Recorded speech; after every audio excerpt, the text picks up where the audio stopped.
ව්‍යවසායකයන් බලගන්වන ජාතික මෙහෙයුම ජාතියේ මහා පහන්ටැඹ ලංකා බැංකුවත් ජාතියේ නාලිකාව net FM රේඩියෝවත් එකතු වෙලා මේ උත්සාහය රට ඉල්ලා සිටින ව්‍යවසායකයන් හදන්න. හැබැයි ව්‍යවසායකයෙකු ලෙස පටන් ගන්න කැමැත්තේ වුණත් බොහෝ අය මුහුණ දී තිබෙන බොහෝ ප්‍රශ්න තියෙනවා. ඒ ප්‍රශ්නවලට උත්තර හොයාගන්න බැරුව ඔවුන් ලත වෙනවා. එහෙම ලත වෙන අයට ප්‍රශ්නවලට උත්තර හොයන්න සවියක් වෙන්නයි ව්‍යවසායකයන් බලගන්වන ජාතික මෙහෙයුමේදී ලංකා බැංකුවත් net FM රේඩියෝවත් උත්සාහ කරන්නේ. net FM unlimited කනපිට සංවාද සභාව ඒ වෙනුවෙන් අපි පාවිච්චි කරන එක මෙවලමක්. අදත් ඔබේ ප්‍රශ්න ගණනාවකට උත්තර හොයන්න අපි ලෑස්තියි. අපි කතා කරන්න සූදානම් වෙන්නේ කුඩා හෝ මධ්‍ය පරිමාණ ව්‍යවසායන් සඳහා තාක්ෂණය කොච්චර වැදගත්ද? වැදගත් තාක්ෂණය අපේ ව්‍යවසාය සඳහා අපි යොදාගන්නේ කොහොමද කියලා. මේ වෙනුවෙන් අපි ආරාධනා කළා ලංකා බැංකුවේ සහකාර මහා කළමනාකාර සංවර්ධන බැංකු කටයුතු සමන්ත විමලසිරි මහත්මයාට, ඒ වගේම අපි ආරාධනා කළා ව්‍යවසායකයන් බලගන්වන්නෙක් ආයෝජකයෙක් කලක් ඔහු මොරටුව විශ්වවිද්‍යාලයේ නවෝත්පාදන පිළිබඳ ඒකකයේ ප්‍රධානියාව සිටියා. ශ්‍රී ලංකා නැනෝ තාක්ෂණ ආයතනයේ මෙහෙයුම් ප්‍රධානියාව සිටියා හේමින්ද ජයවීර මහත්මයා. ආයිබෝවන් ඔබ දෙදෙනාට. මම කැමතියි පටන් ගන්න හේමින්ද ජයවීර මහත්මයාගෙන්. දැන් ව්‍යවසායකයන් එක්ක කටයුතු කරලා ගනුදෙනු කරලා ඔබට අත්දැකීම් ගණනාවක් තිබෙනවා. ආයෝජකයෙක් විදිහටත් ඔබ ව්‍යවසායකයන් එක්ක ගනුදෙනු කරනවා. ව්‍යවසායක් සඳහා තාක්ෂණය කොච්චර වැදගත්ද? ව්‍යවසායක් සඳහා යොදා ගන්න තාක්ෂණය කියන්නේ මොකක්ද? මම හිතන්නේ එතන දෙපැත්තක් තියෙනවා. එකක් අපි ව්‍යවසායකෙක් අර අපි කියනවානේ ටෙක්නෝ ඔන්ටර්ප්‍රනර් කියලා. තාක්ෂණික මේ ව්‍යවසායකෙක් එනවා කියන එක. මොකද අපි දන්නවා අපි අවුරුදු ගාණක් ලංකාවේ තිබ්බේ අර බොහොම ලේසියෙන් විකුණන්න පුළුවන් දේවල් තමයි විකුණේ. උදාහරණයක් ගත්තොත් පොල් නම් පොල් එහෙමම, තේ නම් එහෙමම, එතකොට මිනිරන් නම් එහෙමම. නමුත් ඒකට අපි යම්කිසි අපි කියන අගය එකතු කිරීමක්, වැලියු ඇඩිෂන් එකක් කරලා තාක්ෂණය ඔස්සේ යම්කිසි දෙයක් කරලා කරන්න පුළුවන් නම් අපිට ලංකාවට ගේන්න පුළුවන් ඩොලර් ප්‍රමාණය වැඩි වෙනවා. මොකද අර ඒ අගය එකතු කිරීමත් එක්ක අපි තුමු දැන් තේ කිලෝ එකක් විකුණලා අපිට ලාභය තියෙන රුපියල් 10 නම් තේ වලින් අපිට මොකක් හරි වෛද්‍ය විද්‍යාත්මකව ෆාමසූටිකල් එකක් හරි නියුට්‍රසූටිකල් එකක් හරි හදලා විකුණන්න පුළුවන් නම් ඒකෙන් රුපියල් 100ක් ගන්න පුළුවන් කිලෝ එකක් විකුණලා. අන්න ඒ දෙයට යන කෙනෙකුට අපි කියනවා තාක්ෂණයේ උදව් කරගෙන යන ඔන්ටර්ප්‍රනර් කෙනෙක්. නැත්නම් ටෙක්නෝ ඔන්ටර්ප්‍රනර් කෙනෙක්, තාක්ෂණික ව්‍යවසායකයෙක් කියලා.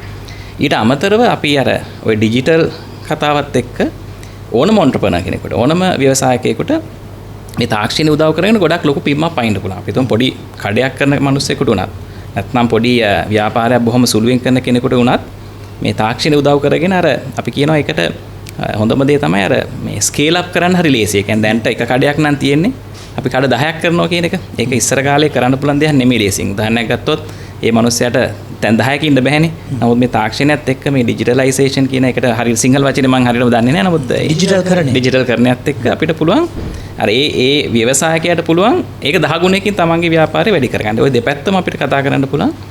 මේ තාක්ෂණ මේ තාක්ෂණ ව්‍යවසායකත් එක්ක ව්‍යවසායකයා කොහොමද තාක්ෂණය මේ යොදාගන්නේ කියන මාතෘකාව යටතේ. කවුරු හරි තීරණය කළොත් සහකාර මහා කළමනාකාරතුමනි දැන් මේ අද මේ සංවාදය ඇහුවට පස්සේ ඔව් මම මෙච්චර කාලයක් මේකතන පල් වෙවි හිටියේ, එකතන නතර වෙවි හිටියේ. දැන් මම මගේ ඊළඟ පිම්ම පනින්න ඕනේ. මගේ ව්‍යවසාය තාක්ෂණිකව බලගන්වන්න ඕනේ. ඊළඟ ලෙවල් එකට අරන් යන්න ඕනේ කියලා. බැංකුවකට පුළුවන් ද මේ වැඩේට උදව් කරන්න? ඔව්. පැහැදිලිවම ඔව්. බැංකු තියෙනෙත් ඒකට තමයි. ඇත්තටම ව්‍යවසායකයෙක් නිසා තමයි රටේ නිෂ්පාදනය වැඩි වෙන්නේ, රටේ නිෂ්පාදන ධාරිතාව වැඩි වෙන්නේ. ඒතර එතෙන්දී මේ මෙතුමා කිව්වා වගේ ව්‍යවසායකයෙක්ගේ නිෂ්පාදනය තමයි අන්තිමට අපිට දකින්නම නිෂ්පාදනයක්.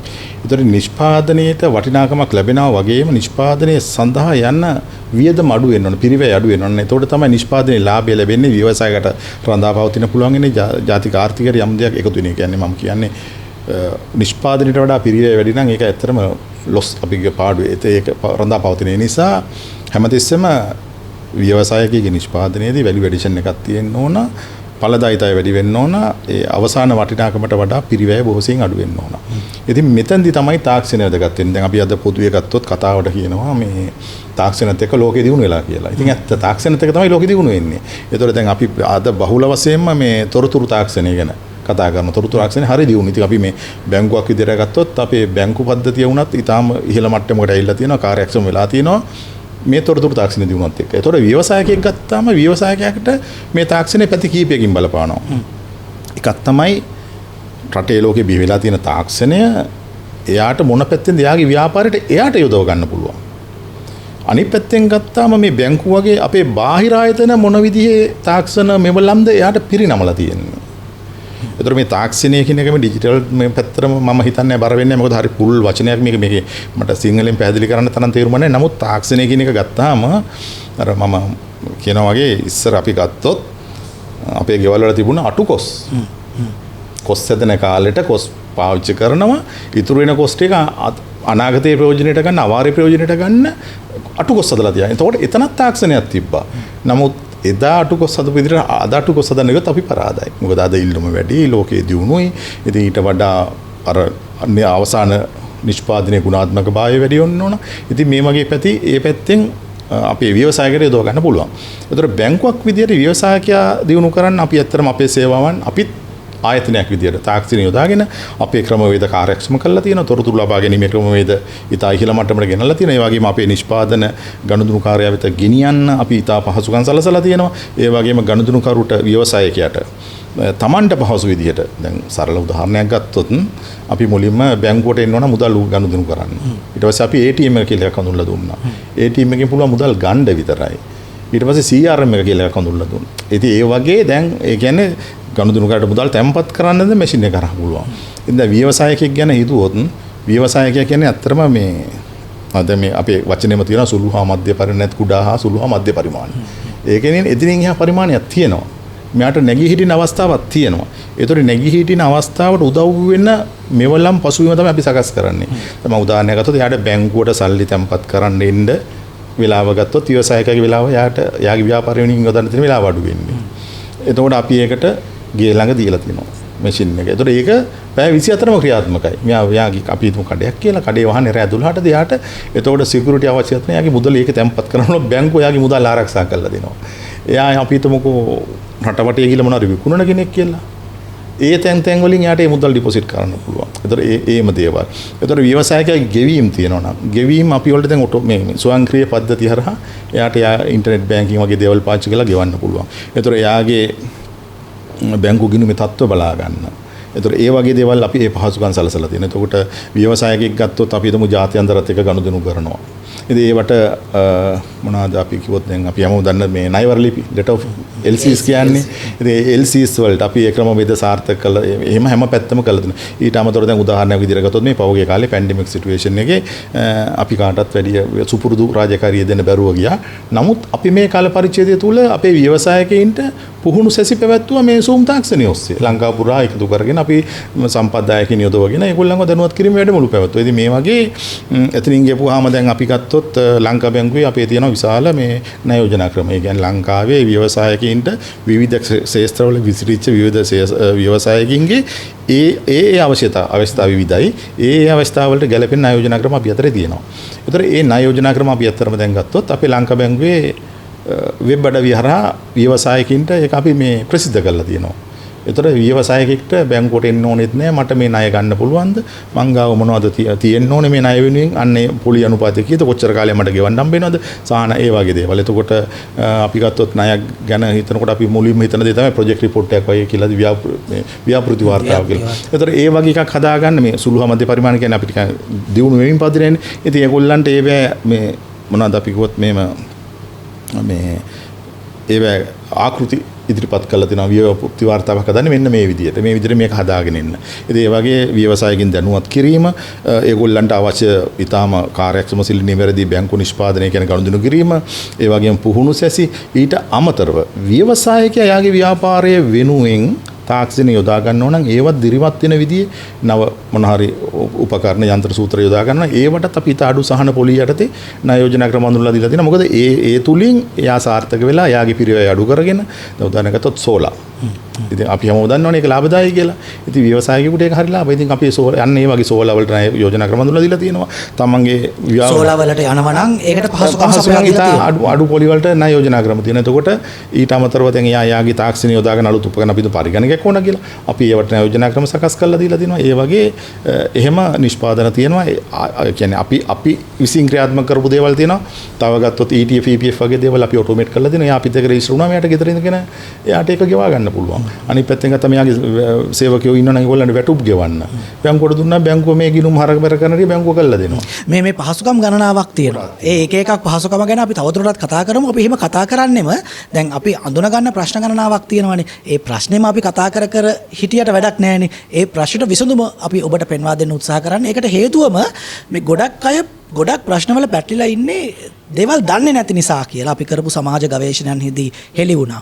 තොරතුරු ගන්න තන දන්නෙත් නැහැ. ඉතින් ඒ නිසා තමයි මේ තොරතුරු අපි ඔබට සම්පාදනය කරන්න උත්සාහ කරන්නේ. ඔබට පුළුවන් මේ තොරතුරුත් එක්ක ඔබේ ඊළඟ පියවර නොබියව තබන්න. හැබැයි හිමින් ජයවිර මහත්මයා එහෙම කිව්වට තාම ගොඩක් අය ඊළඟ පියවර තියන්න බයයි.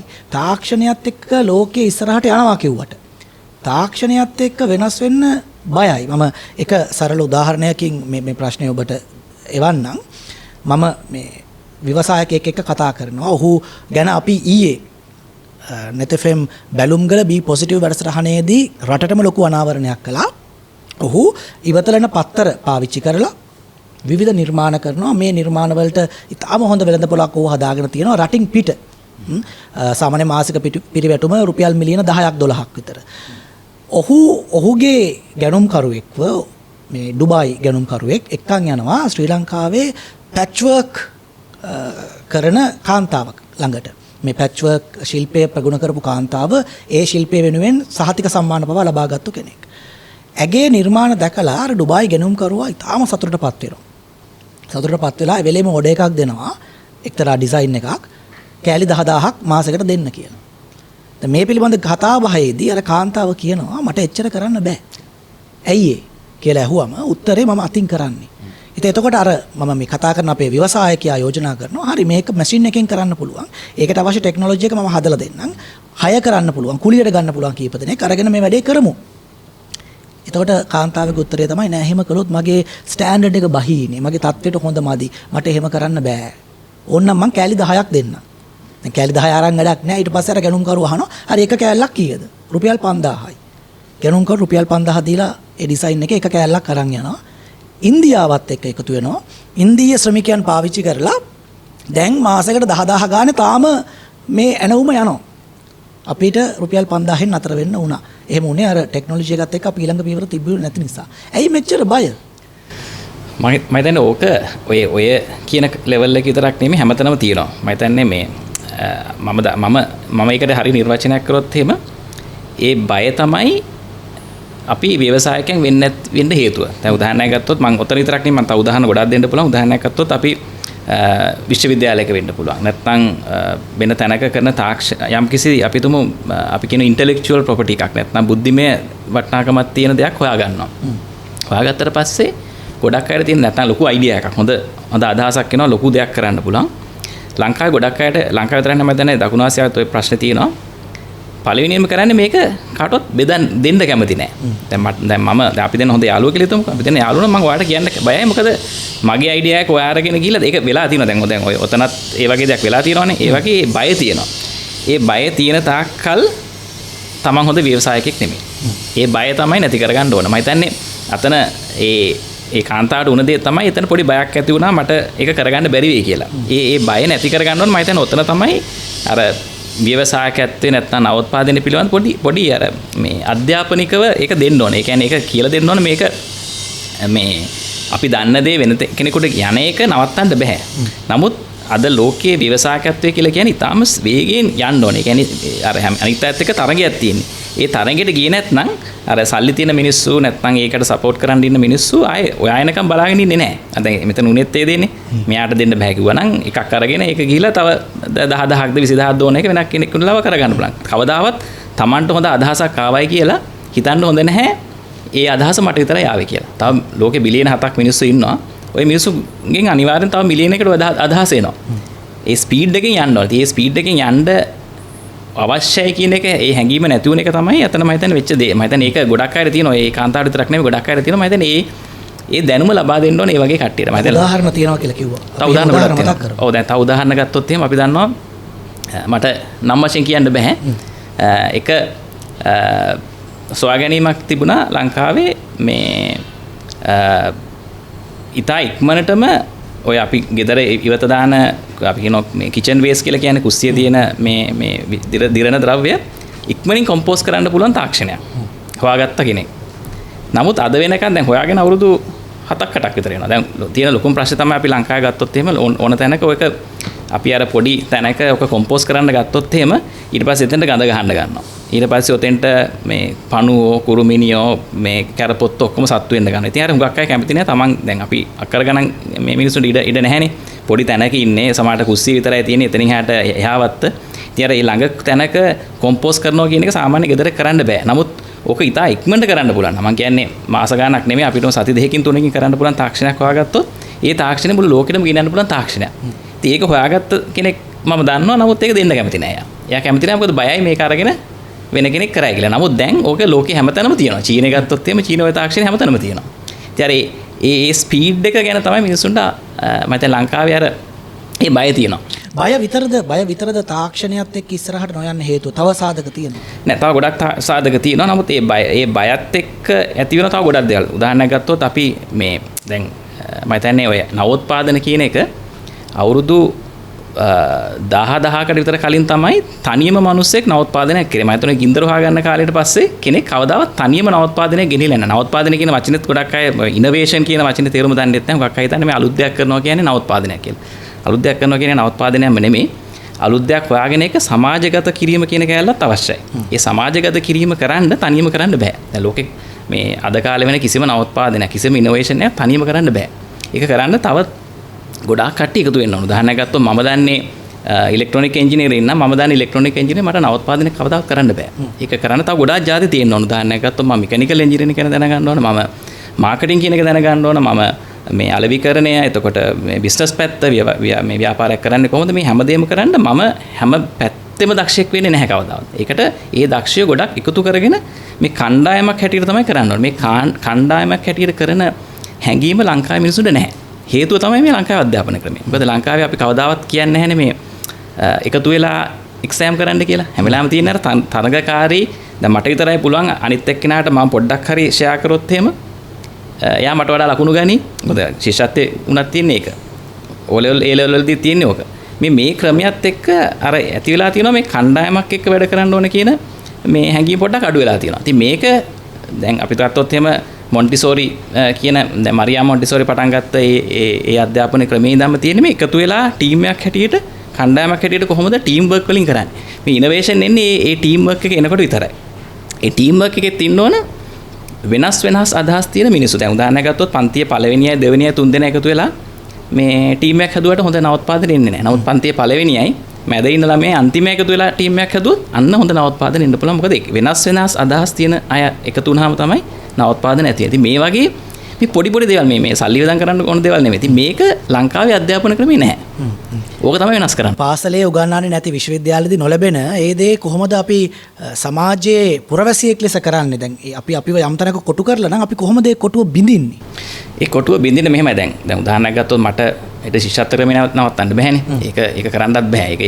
ඒක බොහොම කාලයක් යන එකක්. ඒ ශිෂ්‍යත්ව ක්‍රමේ ටීමින් තමයි වෙනස් කරන්න ඕන. නමුත් අපිට කරන්න පුළුවන් ළමයි දැන් දෙමව්පියන්ට ලොකු වගකීමක් තියෙනවා. දැන් දෙමව්පියන්ට බෑ හැමදාම ළමයා දොස්තර කෙනෙක් කරන්නවත් ඉංජිනේරුවෙක් කරන්න කියලා මේ හැමදාම තල්ලු කරන්න බෑ. මොකද මම පන්ති එක්කෙනෙක් දක්ෂයි සමහරට ගණන් වලට තව කෙනෙක් දක්ෂ නැති වෙන්න පුළුවන්. නමුත් මේ හැම ළමයාගෙම තියෙනවා අමුතු හැකියාවක්. ඒ හැකියාව අඳුන ගන්න ඕනේ. ඒ හැකියාව අඳුන ගන්න නම් ඒ ළමයාට අවස්ථා දෙන්න ඕන. උදාහරණයක් ගත්තොත් ක්‍රීඩා කරපු කෙනෙකුට එතනින් අදහස් වෙන්නේ නැහැ මෙයා ක්‍රිකට් ගහලා කප් ගන්නවා කියන. නමුත් ඒ ක්‍රීඩාවත් එක්ක නැත්නම් වෙන ක්‍රීඩාවක් කරලා එයා ඉගෙන ගන්නවා වෙන දෙයක්. එක්ක මිනිස්සුත් එක්ක එකතු වෙලා වැඩ කරන්නේ කොහොමද?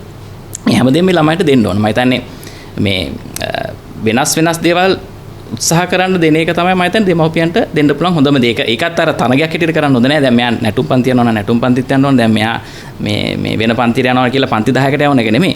එයාට පොඩි ළමයින්ට දෙන්න ඕනේ හැකියාව කට්ටියත් එක්ක වැඩ කරන්න, එකතු වෙලා වෙන දේවල් try කරන්න. නැතු අර පොතපත අවශ්‍යයි පොතපතම නෙමෙයි කියන එක දෙමව්පියන්ට තේරුම් ගන්න ඕනේ. දැන් තාම ඉස්කෝලේ යන හෝ තාම විශ්වවිද්‍යාලයේ යන දරුවා හෝ තරුණයා සම්බන්ධයෙන් කළ හැකි දෙයනේ. දැන් පාසල් විය ඉක්ම ගිහින් විශ්වවිද්‍යාල විය ඉක්ම ගිහින් සමහරට උපාධිධාරියෙක්ව දැන් එළියේ. එහෙම නැත්නම් උපාධිය නැහැ අධ්‍යාපන සුසුකම් ටික අරගෙන එළියේ. එහෙම කෙනෙක්ට ව්‍යවසායකයෙක් විදිහට පටන් ගන්න ඕනේ නම් කැමති නම් ආයිත් අර කොටුවෙන හිර වෙලා ඉන්නේ. කොටුව බින්දින්න එපයි ඔබ කියන විදිහට මේ තාක්ෂණයත් එක්ක ලෝකෙත් එක්ක ඉස්සරහට යන්න. මම කරපු විදිහ කියන්නේ දැන් අතන මමත් අවුරුදු 16කට 17කට කලින් තමයි විශ්වවිද්‍යාලයේ අධ්‍යාපනය නිමා කළා. ඔය ව්‍යවසායකය කියන එක ඒ දවස්වල තිබ්බේ නැහැ. ඔය ස්ටාර්ට්අප්ස් කියන එක නැතුව මේ ඉනෝවේෂන් කියන එක අපිට අතන විශ්වවිද්‍යාලයත් හරියට කියලා දුන්නේ නැහැ ඒ දවස්වල. නමුත් මට ඕක හැම්මෙන් අහන්න ලැබිලා. නමුත් මට එකපාරටම මේ ව්‍යාපාරික හැටියට එන්න හැකියාවක් තිබ්බේ නැහැ. ඉතින් මම කරේ සාමාන්‍ය කෙනෙක් වගේම ලංකාවේ උසස්ම පෙළේ ආයතනයකට මම මේ එකතු වුණා. මේ ඉංජිනේරුවෙක් හැටියට මම ඉංජිනේරු තමයි හැදෑරුවේ. හැබැයි එහෙම කරලා මම දැනගත්ත දෙයක් තමයි මම දන්නේ නැති දේවල් ගොඩක් තියෙනවා කියලා. දැන් මම ඉංජිනේරින් කරලා මොරටු විශ්වවිද්‍යාලයෙන් එළියට ආවට මම දන්නේ නැති දේවල් තව 1000ක් තියෙනවා කියලා මට තේරුම් ගත්තා. මම හිතන්නේ ඒ දේ තමයි ගොඩක් අය තේරුම් ගන්න ඕන දේ තමයි Tamanට කොච්චර හොඳ තැනක හිටියත් Taman දන්නේ නැති දේවල් තව ගොඩක් තියෙනවා කියලා. දන්නේ නැති බව දැනගන්න. දන්නේ නැති බව දැනගන්න. ඒක ලොකු දැන ගැනීමක්. ඉතින් ඒකින්ද මම කරේ දැන් මම ඇත්තටම ඩයලොග් ආයතනයේ තමයි මේ මුලින්ම මේ ඇසිස්ටන්ට් ඉංජිනේර් කෙනෙක් හැටියට ජොයින් වුණේ. ඊට පස්සේ මම කරේ මේ දන්නේ නැති තැන් මොනවද කියලා හොයාගෙන උදාහරණයක් මම අලෙවිකරණය ගැන මාකටිං ගැන දන්නේ නැහැ බව මම දැනගෙන හිටියා. ඊපස්සේ මම කරේ මාකටිං ඩිපාර්ට්මන්ට් එකට ජොයින් වුණා. දැන් මගේ කිසි සම්බන්ධයක් නැහැ ඉංජිනේරු කරලා මාකටිං කරන්න. නමුත් මම ඒක ඉගෙන ගත්තා. ඒක ඉගෙන ගත්තේ ආයේ උපාධියක් කරලවත් මේ ඩිප්ලෝමා එකක් කරලා නෙමෙයි. ඒ ආයතනයේ එතෙන්ට ජොයින් වුණා. ඒතකොට ඇත්තටම මම හිටියේ එතන ඉන්න මට වඩා වයසින් අඩු අයටත් වඩා පොඩ්ඩක් පල්ලෙන් මම හිටියේ. නමුත් මම ඒක ලොකු දැනගැනීමක් කරා. මොකද මට ඇත්තටම ගොඩක් දේවල් ඒ පොඩි කාලයක් ඇතුළත දැන් අවුරුදු 8ක් විතර මම වැඩ කරා. ඒ අවුරුදු 8ේදී මම ආයතනයේ අර ඩිවිෂන්ස් 6-7ක වැඩ කරා. ඉතින් ඒකත් එක්ක තමයි මට තේරුනේ මේ මේ ඔන්ටර්ප්‍රනර් කෙනෙක් නැත්නම් ව්‍යවසායකයෙක් වෙන්න මේ හැමදේම ගැන සාමාන්‍ය දැනුමක් තියෙන්න ඕනේ. දැන් උදාහරණයක් ගත්තොත් මම ඉංජිනේරු වෙක් හැටියට මට එකපාරටම ඔන්ටර්ප්‍රනර් කෙනෙක් වෙන්න ටිකක් අමාරුයි. මට අඩුම තරමින් පොඩ්ඩක් බිස්නස් ගැන දැනගන්න ඕන. ඒ ගැන පරතරයට යන දැනුමක් නොතිබුණාට විශේෂයෙන්ම අලෙවිකරණේ හොඳට දැනගන්න ඕන. Tamanට මාකට් කරන්න බැරි නම් Taman හදපු දේ ව්‍යවසායක හැටියට බොහොම අසාර්ථක වෙනවා. මම හිතන්නේ ගොඩක් අයට වෙන දේ තමයි Taman දන්නව හොඳට නමුත් ඒක මාකට් කරගන්න තේරෙන්නේ නැහැ. මේ අලෙවිකරණේ කරගන්න තේරෙන්නේ නැහැ. ඉතින් ඒ වගේ දැනුම මම ටිකින් ටික දැනගත්තේ අර ඒ Taman දන්නේ නැති බව දැනගත්ත හින්දා. ඉතින් මම හිතන්නේ එතෙන්ට යන්න ඕන විශේෂයෙන්ම තරුණය තේරුම් ගන්න ඕන Taman උපාධියක් ගත්ත පළියට Taman A level හොඳට කරා කියලා තව ගොඩක් දේවල් තියෙනවා දැනගන්න. ඒක පුළුවන් තරම් ඉක්මනට ඒ දැනුම ලබා ගන්න ඕන. ඊට පස්සේ ඒ දැනුම ලබා ගන්න පුළුවන් එක විදියක් තමයි ඒ දන්න අයත් එක්ක කතා කරන්න ඕන. දැන් උදාහරණයක් ගත්තොත් Taman බය වෙන්න හොඳ නැහැ. Taman මේ වැඩි දෙයක් දන්නේ නැහැ ටිකක්. ඒ ගැන දන්න කෙනෙක්ව පුළුවන් නම් මම හිතන්නේ අහලා චීනේ අලිබබා නිර්මාතෘත් කියපු දෙයක් තමයි ව්‍යවසායකෙක් වෙන්න එකපාරටම හිතන්න එපා. තරුණයෙක් හැටියට කරන්න පුළුවන් හොඳම දේ තමයි හොඳ කෝච් කෙනෙක් ගාවට යන්න. ඒ කියන්නේ හොඳ රැකියාවකට යන්න තමන්ගේ බොස්, තමන්ගේ ප්‍රධානියා ටිකක් හොඳ ප්‍රධානියෙක් ගාවට යන්න. එයත් එක්ක අවුරුදු 5ක් විතර හොඳට ඉගෙන ගන්න. ඒක තමයි කරන්න පුළුවන් හොඳම දේ. එයත් එක්ක අනිත් දේවල් ඉගෙන ගන්න. එයාගේ දැනුම හොයා ගන්න. ඒ වගේ තව කීප දෙනෙක් ගාවට යන්න පුළුවන් නම් මම හිතන්නේ සාර්ථක ව්‍යවසායකයෙක් වෙන්න මගේ තියෙන එක තමයි එකපාරටම යනවට වඩා ඒ දැනුමත් එක්ක තමයි සාර්ථක ව්‍යවසායකයෙක් වෙන්න පුළුවන්. සහකාර මහා කළමනාකරතුමනේ මේ ලංකා බැංකුව රටේ අනෙක් බැංකු අතර විශේෂ වෙනවා මූල්‍ය පහසුකම් විතරක් නෙමෙයි සපයන්නේ. මේ කියන මඟ පෙන්වීම දෙන්න ඔබ ලෑස්ති වෙලා ඉන්නවා. මේ කියන අත්දැකීම් බෙදා ගැනීමට ඔබ ලෑස්ති වෙලා ඉන්නවා. මං කලින් අහපු ප්‍රශ්නෙත් එක්කමත් ආයෙත් මේක බැඳෙනවා. කොහොමද තාක්ෂණිකව ඊළඟ අඩිය තියන්න බලාපොරොත්තු වෙන ව්‍යවසායකයෙකුට ලංකා බැංකුව මේ දැනුම සහාය අත්දැකීම් දෙන්නේ? ඔව් දැන් ඔබගේ ප්‍රශ්නේ ඇත්තටම වැදගත්. දැන් අපි මෙහෙම හිතුවොත් අර මෙතුමා කිව්වා වගේ ව්‍යවසායකයෙක් කියන්නේ හැමතිස්සෙම අලුත් දෙයක් අලුත් විදියට හිතලා අලුත් දෙයක් ඉදිරිපත් කරන කෙනෙක්. ඉතින් අර අපි අධ්‍යාපන ක්‍රමය ගැන කතා වුණා නිසා ඒක විවේචනයක් නෙමෙයි. ඇත්තටම ව්‍යවසායකයෙකුට තියෙන්න ඕනේ විමසිලිපත් බව තියෙන්න ඕන. අවස්ථා හඳුනා ගැනීමේ හැකියාව තියෙන්න ඕන. අවස්ථා හඳුනා ගැනීම ඒ විමසිලිමත් වෙන්න ඕනේ සම්බන්ධයෙන් ඊළඟට ඒ අවස්ථාවට ගැළපෙන නිර්මාණයක් ඉදිරිපත් කරන්න ඕනේ යාගේ චින්තනයත් එක්ක යාගේ යම් දෙයක් එකතු කරලා. එතකොට තමයි යාට සාර්ථක නිර්මාණයක් දෙන්න පුළුවන් වෙන්නේ. ඉතින් ලංකා බැංකුව විදියට අපි මේ වගේ ව්‍යාපෘති ආපුවාම මේව හඳුනා ගන්නවා. ඒ වගේම දැනට අපිත් එක්ක වැඩ කරන ව්‍යවසායකින්ට අපි පුහුණු පාඨමාල ඇත්තටම මූල්‍ය ශාස්ත්‍රයෙන් පිටට ගිය පුහුණු පාඨමාල පවා අපි සංවිධානය කරනවා. බැංකුවක් විදියට. ඒතකොට දැන් උදාහරණයක් ගත්තොත් අපි දැන් අපේ ඉන්නේ බැංකු සේවකයෝ. ඒගොල්ලෝ අපේ බැංකුව අපේ ගනුදෙනුකරුවන්ට දෙන දේවල් ගැන අපේ නිෂ්පාදන ගැන දැනගත්තාම ඇති. නමුත් මේ පහුගිය කාලේ අපි දන්නවා මේ අපිට එළියට යන්න බෑ ප්‍රශ්න තියෙනවා අපි ඇතුලේ. ඉතින් ඒ කාලේ ඇත්තටම අපි අපේ බැංකු සේවකීන්ව විශේෂයෙන් කළමනාකරුවන් ණය නිලධාරීන්ව දැනුවත් කරා රජයේ වෙනත් ආයතන වලින් ව්‍යවසායකයන්ට දෙන්නේ මොනවද කියලා. ඒතර ඊළඟ සැරේ ගනුදෙනුකාරයෙක් ඇවිල්ලා කතා කරනකොට අපේ බැංකු නිලධාරියා දන්නවා ඔයාට මෙන්න මෙතනොත් මේ වගේ සාහනයක් ගන්න පුළුවන්. උදාහරණයක් අපි IDB එකත් එක්ක කාර්මික අපරාධ සංවර්ධන මණ්ඩලයේ කාර්මික තාක්ෂණ ආයතනයේ කාර්මික සංවර්ධන මණ්ඩලයේ ඒ වගේ ඒ ආයතනත් එක්ක එකතු වෙලා කතා බහ කරමින් අපේ ඇදනුවත් කිරීම කරනවා. එතකොට පුහුණු සැසි පවත්වනවා. අපි වර්ක්ෂොප්ස් තියෙනවා. ඒ වගේම මම ඉස්සෙල්ලත් කිව්වත් දන්නේ අපි දැන් පහුගිය කාලේ ව්‍යවසායකයන්ට Zoom සාක්ෂණ ඔස්සේ දේශනා කරා. ඉතින් ඒ වගේ දේවල් කරනවා. මේවා ගැන කොහොමද කෙනෙක් දැනුවත් වෙන්නේ සහ මේ අවස්ථාව තියෙන්නේ ලංකා බැංකුවේ ගනුදෙනුකරුවන්ට විතරමද? මෙහෙමයි. සාමාන්‍යයෙන් අපි ළඟ තොරතුරු තියෙන ඒ අයගේ. ඒතර අපි පුහුණු පාඨමාලාවක් මොන හරි දෙයක් කරනකොට අපි ඒ අපි ළඟ තියෙන තොරතුරු අනුව ඒගොල්ලෝ දැනුවත් කරනවා. ඊට අමතරව දැන් ඔබ කිව්වාගේ අර තාක්ෂණයේ දියුණුවලා තියෙන නිසා සමහරවිට අපි සමාජ මාධ්‍ය දාලා හරහා නැත්තම් පුවත්පත් දැන්වීම වගේ රූපවාහිනී මාධ්‍ය ගුවන් විදුලිය වගේ දේවල් පාවිච්චි කරගෙන අපි එහෙම දැනුවත් කිරීමේ ක්‍රමවේද කරනවා. ඉතින් වැඩි ඕනේ දැන් මේ වැඩසටහන ලංකාවේ හැමෝම SMS එකට දාලායිනේ. ලංකා බැංකුව දැන් ස්පොන්සර්ෂිප් එක දීලා ඕගොල්ලොත් එක්ක එකතු වෙලා අපි දැන් මේ net FM එකත් එක්ක එකතුලා මේක කරනවා. ඉතින් මේක අපේ ගනුදෙනුවන්ට කියලා නෑ. දැන් පහුගිය වැඩසටහන මාලාවක් ගියා. තව ඉදිරියට යනවා. ඉතින් මේකේ ප්‍රතිලාභය මුළු රටටම තියෙනවා. ඉගෙන ගන්න. ඌව පළාතේ වැඩ කරනකොට ඔබතුමා තව හරි ලස්සන වැඩක් සංවිධානය කරලා තිබ්බා.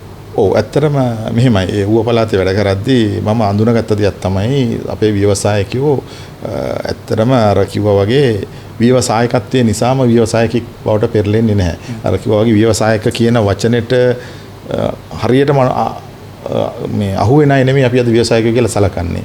ව්‍යවසායක කියන්නේ සාමාන්‍යයට ස්වයං රැකියාවක් වගේ දෙයක් කරන කෙනෙක්. මේ තමයි අපි ව්‍යවසායික විදියට අඳුනගෙන තියෙන්නේ. ඉතින් මේ ව්‍යවසායික සමාජලට තමන්ගේ එදා වේල මේවා කරගන්න තමන්ගේ පවුලේ වියදම මේවා කරගන්න මේ සරි කරගන්න වගේ දෙයකට පෙළවෙනවා මිසක් එතනින් එහාට ඒගොල්ලන්ට මේ අපි බලාපොරොත්තු වෙන ජාතික නිෂ්පාදනය වැඩි කරන්න රටේ ප්‍රශ්න මේවා කරන්න ජාත්‍යන්තරය ජය ගන්න ඒ වගේ උවමනාවක් නැහැ. ඉතින් අපේ දැනට අපි එහෙම ක්‍රමවේද සකස් කරගෙන යනවා. එක්ක මේ ඉන්න ව්‍යවසායකින් ඒ මට්ටමට අපි ඩෙවලොප් කරනවා. ව්‍යවසායකියන් මට්ටමකට එනකොට දැන් අපි සුළු හා මධ්‍ය පරිමාණ කියන්නේ එතනින් ඉහළට එනකොල්ලන්ට මේගොල්ලන්ට අලෙවිකරණය පිළිබඳව ඊට පස්සේ මානව සම්පත් කළමනාකරණය ඒ වගේම වෙළඳපොළ ජය ගන්න හැටි විගණනය වගේ මේ වගේ අංශ කීපකින් ඒගොල්ලන්ගේ දැනුම කුසලතා වර්ධනය කරනවා. ඉතින් ඒවට අපි ක්‍රමවේද ගන්නවා. ඒ වගේම අපිට තව කරන්න පුළුවන් දෙයක් බැංකුවක් විතර අපි දැන් මේ දවස්වල ඒකටත් පෙළඹිලා ඉන්නවා. ඒ වගේ දැනුම තියෙන අය ව්‍යවසායකයෝ බවට පත් කරන එක. විශේෂයෙන්ම රටේ තියෙන රැකියා ප්‍රශ්නට හරිනේ ලොකු පිළිතුරක් එතන තියෙනවා. මොකද ඒ වගේ දැනුම තියෙන කෙනෙක් මේ ව්‍යවසාය ශාස්ත්‍රයට එනවා කියන එක ඉතින් හරි වැදගත්. ඒ වගේම අර මෙතුමත් කිව්වා වගේ අපි අර විශ්වවිද්‍යාල අධ්‍යාපනයේ තුලත් තාම අපි එහෙම ප්‍රායෝගික ව්‍යවසායකයෝ බිහි වෙන ක්‍රමවේදයක් දකින්නේ නැහැ. ඉතින් මම යෝජනාවක් ඉදිරියේදී මේ අවස්ථාවේදී කරන්නත් කැමති අපිට විශ්වවිද්‍යාල ශිෂ්‍යයින්ව කාගේ හරි ව්‍යවසායකයෙකුගේ ව්‍යාපෘතියකට ව්‍යාපාරයකට මාසයකට දෙකකට අනුයුක්ත කරන්න පුළුවන් නම් ඒ ව්‍යාපෘතිය ගැන වාර්තාවක් ඉල්ලන සමහරවිට අර ව්‍යාපාරයේ තියෙන අඩුපාඩු ඒ ශිෂ්‍යයා හොයලා දෙනවා. ඒ ශිෂ්‍යයත් ප්‍රායෝගික කළමනාකරුවෙක් විදියට අර ව්‍යාපාරයේ වැඩ කිරීම තුළ යම් දැනුමක් ලැබුණා. ඉතින් වින් වින් සිටුේෂන් එකක් එතනදී මේ වගේ දේවල් ඇත්තටම කරන්න පුළුවන් අපිට. මේ ඉතින් බැංකුවක් විදියට අපි ඔය හැම පැත්තකටම යොමු කරගෙන යනවා. ඒ වගේම ගත්තොත් විලාව తీරන මම දැන් කියන්නම් ව්‍යවසායකයෙක් කියන කෙනෙක් අපිට අවසර දෙන්න අපි කෙටි විරාමයක් අරගමු. මේ විරාමයෙන් පස්සේ ඒ පැහැදිලි කිරීම තවදුරටත් කරමු. ඉන්න අපිත් එක්ක අපි අද කතා කරන්නේ net FM unlimited කඩපිට සංවාද සභාවේදී කුඩා සුළු හා මධ්‍ය පරිමාණ ව්‍යවසාය සංවර්ධනය සඳහා තාක්ෂණය යොදාගන්නේ කොහොමද කියලා. මේ නිමල් එළවලු සහ පළතුරු ව්‍යාපාරිකයෙක්. ශානිකා බතික් රෙදිපිලි ව්‍යාපාරිකාවක්. මහේන්ද්‍ර කුළුබඩු අපනයන ව්‍යාපාරයක් කරනවා. මේ තුන් දෙනාම තමන්ගේ ව්‍යාපාර ලෝකයට ගෙනියන්න විශ්වාස කරේ එකම තැනක්. ඒ ලංකා බැංකුව. අවමල්ලිය කියවිලි. ජාත්‍යන්තර ගෙවීම් පිළිබඳ විශේෂඥ උපදෙස්. කාර්යක්ෂම සහ කඩිනම් බැංකු පහසුකම් සමගින් අපනයන වෙළඳපොළ සම්බන්ධීකරණ සේවා. ආකර්ශනීය පොලි සහ විනිමය අනුපාතද ඇතුළුව සියලුම මූල්‍ය සහ මූල්‍ය නොවන අපනයන සේවා දැන් එකම වහලක් යට. POC Export Circle Lanka බැංකුවෙන්. තාක්ෂණය අපි කොහොමද යොදාගන්නේ? තාක්ෂණයත් එක්ක අපේ ව්‍යවසාය අපි කොහොමද ඊළඟ තලයට අරගෙන යන්නේ? අද net FM unlimited කනපිට සංවාද සභාවේදී අපි මේ කතා කරමින් ඉන්නේ ඒ ගැන. ලංකා බැංකුවේ සහකාර මහා කළමනාකාර සංවර්ධන බැංකු කටයුතු සමන්ත විමලසිරි මහත්මයා අපිත් එක්ක ඉන්නවා. ඒ වගේම ව්‍යවසායකයන් බලගන්වන්නේ ආයෝජකයෙක් වන හේමින්ද ජයවීර මහත්මයාත් අපිත් එක්ක ඉන්නවා. දැන් කලින් අඩපෑයේදී අපි කතා කරානේ හේමින්ද ජයවීර මහත්මයා දැන් තාක්ෂණය එක්ක අපිට අපේ ව්‍යවසාය ඊළඟ තලයට අරන් යන්න පුළුවන්. හැබැයි සමහර ව්‍යවසායකයෙක් තාක්ෂණයත් එක්ක මේ ගනුදෙනු වල ටිකක් බයයි. ඒ බය ජය ගන්න ඕනේ, බය පරාජය කරලා අපි තාක්ෂණයත් එක්ක ඉස්සරහට යන්න ඕනේ කියලා. ඇයි එහෙම කරන්න ඕනේ? තාක්ෂණය ඇයි අපිට ඕනේ? මම පොඩි උදාහරණයක් දෙන්නම්. මම හිතන්නේ අවුරුදු 40කට 50කට කලින් ලංකාවේ අපි කියනවා මේ හයිටෙක් එක්ස්පෝර්ට්. ඒ කියන්නේ අධිතාක්ෂණික අපනයන කියන එක 1970 ගණන් වල ලංකාවේ තිබ්බේ 101යි. මුළු අපනයන වලින් 101යි අධිතාක්ෂණික අපනයන තිබ්බේ. අධිතාක්ෂණික අපනයන නැත්නම් හයිටෙක් එක්ස්පෝර්ට් කියලා කියන්නේ අපි තුන් ෆාමසිටිකල්ස්, එතකොට ඉලෙක්ට්‍රොනික්ස්, කාර් මැනුෆැක්චරින්, ඒ වගේ එතකොට ඉලෙක්ට්‍රිකල්, බයෝටෙක්නොලොජි, නැනෝ ටෙක්නොලොජි අන්න ඒ වගේ දේවල් වලින් කොහොමද භාණ්ඩ හදලා අපනයනය කරන්න කියන එක. ඉතින් ඒකේ අපේ ලංකාවේ තිබ්බේ 101ක් විතරයි. හැබැයි දැන් අපි දැන් දන්න අනිත් රටවල් උදාහරණයක් ගත්තොත් දකුණු කොරියාව, තායිලන්තය වගේ තායිලන්තය ඇත්තටම ලංකාවේ ප්‍රමාණය වගේ තිබ්බේ 1970 ගණන් වල. දකුණු කොරියාවත් අපිට වඩා වැඩි ඉස්සරහකින් හිටියේ නැහැ. දැන් අද ගත්තොත් එහෙම 2021 විතර වෙනකොට දකුණු කොරියාවේ අධිතාක්ෂණික අපනයන 50% විතර වෙනවා. කියන්නේ ඒගොල්ලෝ අපනයන කරන දේවල් වලින් 50%ක් අධිතාක්ෂණික අපනයන. එතකොට තායිලන්තය වගේ රටවල 10% විතර කිට්ටු වෙලා තියෙනවා ඒගොල්ලන්ගේ අධිතාක්ෂණික අපනයන. ලංකාවේ කීයද කියලා නිකන්වත් හිතනවද? මේ අවුරුදු 50ක් අපේ ජෙනරේෂන් දෙකකට පස්සේ තාමත් 101යි. ඉතින් මෙතන තමයි අපිට තියෙන ප්‍රශ්නේ. දැන් අපි කතා කරනවානේ අපි ලංකාවේ දේශපාලකයන්ට බයිනවා මේ රට කෑවයි කියලා. ඊට පස්සේ තව ගොඩක් කට්ටියට බයිනවා. නමුත් ඇත්තට මං කියන්නේ මේ බයින එක අපි ඔක්කොම බැන ගන්න ඕන. මොකද අපි ඉංජිනේරුවෝ බිහි කරලා තිනවා ලංකාවේ, අකවුන්ටන්ට්ලා බිහි කරලා තිනවා, හොඳ දොස්තරලා බිහි කරලා තිනවා. ලෝකේ හොඳම ප්‍රමාණයේ කට්ටිය තමයි දැන් ලංකාවේ විශ්වවිද්‍යාලයෙන් එන කට්ටිය ගත්තොත් එහෙම ලංකාවේ ඕන රටක හොඳට ගිහිල්ලා හොඳම විදියට වැඩ කරන්න පුළුවන් කට්ටිය. නමුත් අපේ රටෙන් මේ ව්‍යවසායකයන් සහ නවෝත්පාදකයන් බිහි වෙලා නැහැ.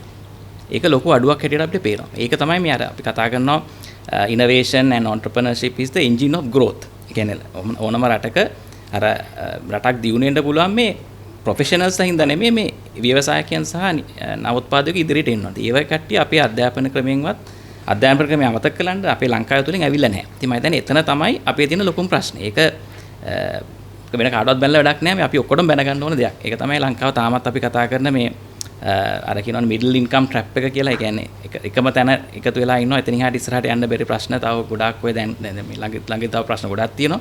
ඒ ප්‍රශ්න ඇති වෙන්න හේතුව තමයි මේ නවෝත්පාදකයන්ගේ හිඟකම. ඉතින් මම හිතන්නේ ඒකතන තමයි ලංකාව වෙනස් කරන්න පුළුවන් නම් වෙනස් කරන්න පුළුවන් හොඳම තැන. ඉතින් දැන් හරි අලුත් නිපැයුමක් ගේන එක එකක්. දැන් අපි හිතමු අපි කරන ව්‍යවසාය ඒක කෘෂිකර්මය වෙන්න පුළුවන් නේ. අපිට පුළුවන් තාක්ෂණයත් එක්ක ඊළඟ ලෙවල් එකට අරන් යන්න. අර අටකොස් වේලන එක ගැන කතා කරානේ සමන්ත විමලසිරි මහත්මයා. හැබැයි අටකොස් වේලන එක හැමදාම අවුවෙම වේලෙන්න ඕනද? අපිට ඒකට ඊළඟ ලෙවල් එකට අනිවාර්යෙන් කරන්න ඕනේ. ඒක අලුතෙන් එනවට වඩා ඇත්තටම දැන්ටමත් අපිටම ලංකාවේ ඉහළ පෙළේ ව්‍යාපාරයක් කරනවා නම් උදාහරණයක් ගත්තොත් අපි තේ විකුණන මිනිස්සෙක්. ඉතින් ලංකාවේ තේ විකුණන ඉතාම විශාල මේ කම්පැනි තියෙනවා. බිලියන් ගණන් හොයන කම්පැනි තියෙනවා. ඒ බිලියන් ගණන් හොයන කම්පැනිට පුළුවන් නම් පොඩ්ඩක් වෙනස් වෙලා ඒ තේ වලින් අපිට පුළුවන් නම් අලුත් දෙයක් හදන්න. අපි තුමු අර අපි මං ඉස්සලා කිව්වාගේ ෆාමසිටිකල් එකක්, නියුට්‍රසිටිකල් එකක්. නැත්නම් ඔය මේ දවස්වල අපි කොවිඩ් ගැන කතා කරනකොට අපි ගොඩක් වෙලා කතා කරනවා අර ඉමුනිටි බූස්ටර් එකක් හදන්න පුළුවන් නම් ඔය තේ වලින් ගන්න ප්‍රමාණය වගේ 10 ගුණයක් සල්ලි හොයන්න පුළුවන්. ඉතින් ඒකට මේ ව්‍යාපාර දැන්ට ඉන්න හොඳ ව්‍යාපාරිකයන් එතෙන්ට යන්න ඕන. හැබැයි එතනත් මම හිතන්නේ කියන බය තියෙනවා. දැන් දකුණු කොරියාවේ ඔක කරේ 1970 ගණන් වල ඒ වගේ අදහස් තියෙන ව්‍යාපාරිකයන්. දැන් ලෝකේ ඉන්න ඒ දකුණු කොරියාවේ වෙනකොට හිටපු හොඳම ව්‍යාපාරිකයන්. හොඳම උදාහරණය තමයි Samsung ආයතනය. Samsung ආයතනය 1970 දකුණු කොරියාවේ නම ගිය සමාගමක්. හැබැයි දකුණු කොරියාවෙන් එළියේ කවුරුත් දන්නේ නැහැ. ඒක නිකන් අර ඩිපාර්ට්මන්ට් ස්ටෝර් එකක්. අපි උදාහරණයක් ගත්තොත් නිකන් බඩු පිටින් අරගෙන විකුණන ආයතනයක්. ඉතින් මේ දකුණු කොරියාවේ ආණ්ඩුව කරේ ඒකට හොඳ ඉංග්‍රීසි වචනයක් තියෙනවා ලීප් ෆ්‍රොගින්. ලීප් ෆ්‍රොගින් කියලා කියන්නේ තාක්ෂණයේ දෙපාරක් ඉස්සරහට ගෙනියන්න පුළුවන් නම් එතෙන්ට ආණ්ඩුවෙන් සල්ලි දෙන්න. ඒතර ඔයගොල්ලෝ තනියම රිස්ක් එක ගන්න ඕනේ නැහැ. ඒක ආණ්ඩුවෙන් හරි ඒ බැංකු ක්‍රමයෙන් ඒක සල්ලි දෙනවා. මොකද ඒක තනියම මේ ව්‍යවසායකයෙකුට ගන්න පුළුවන් රිස්ක් එකක් නෙමෙයි. මොකද Taman නොදන්න තාක්ෂණයක් ගෙනල්ලා Tamanගේ ව්‍යාපාරය දෙගුණ කරන්න තමයි මේ හදන්නේ. ඉතින් ඒකට ඒ ආණ්ඩුවෙනුයි මේ අදාළ අනිත් ආයතන වලින් ඒ උදව්ව දුන්නා. ඒ උදව්ව දුන්න හින්දා තමයි අද අපි ගත්තොත් Samsung ආයතනේ ලෝකේ අර consumer electronics වලින් number 1. එතකොට තව අපි කතා කරන චේබෝල්ස් ගොඩක් තියෙනවා. චේබෝල් කියලා කියන්නේ ඩයිව් සමාගම. එතකොට අපි කතා කරන අපි දන්න ලෝකේ තියෙන හොඳම සන්නාම්. ඒ සන්නාම් බිහුනේ මේ පොඩි පොලිසි වෙනසක් කරපු හින්දා. මම හිතන්නේ මේ පොලිසි එක ලංකාවේ තාම ඇතිලා නැහැ.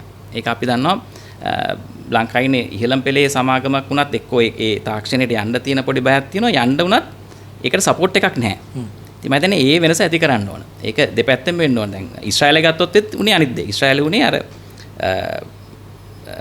පොඩි ව්‍යවසායකයන්. කියන්නේ සමහරට විශ්වවිද්‍යාලයේ ඉන්න නවෝත්පාදකයෙක් වෙන්න පුළුවන්. නැත්නම් පොඩි ස්ටාර්ට්අප් එකක් පටන් ගත්ත පොඩි කෙනෙකුට ඒ කරන්න ඕන අඩිතාලම ආණ්ඩුවෙන් සහ අදාළ අනිත් හැමතැනම ලබා දුන්නා. උදාහරණයක් ගත්තොත් වෙන්චර් කැපිටල් කියන එක ඒ රටට ගෙනල්ලා දුන්නා. වෙන්චර් කැපිටල් කියන එක ලංකාවේ තාමත් නැහැ. අපි කියන මේ වෙන්චර් කැපිටල් කියන නම ලංකාවේ තාම නැහැ.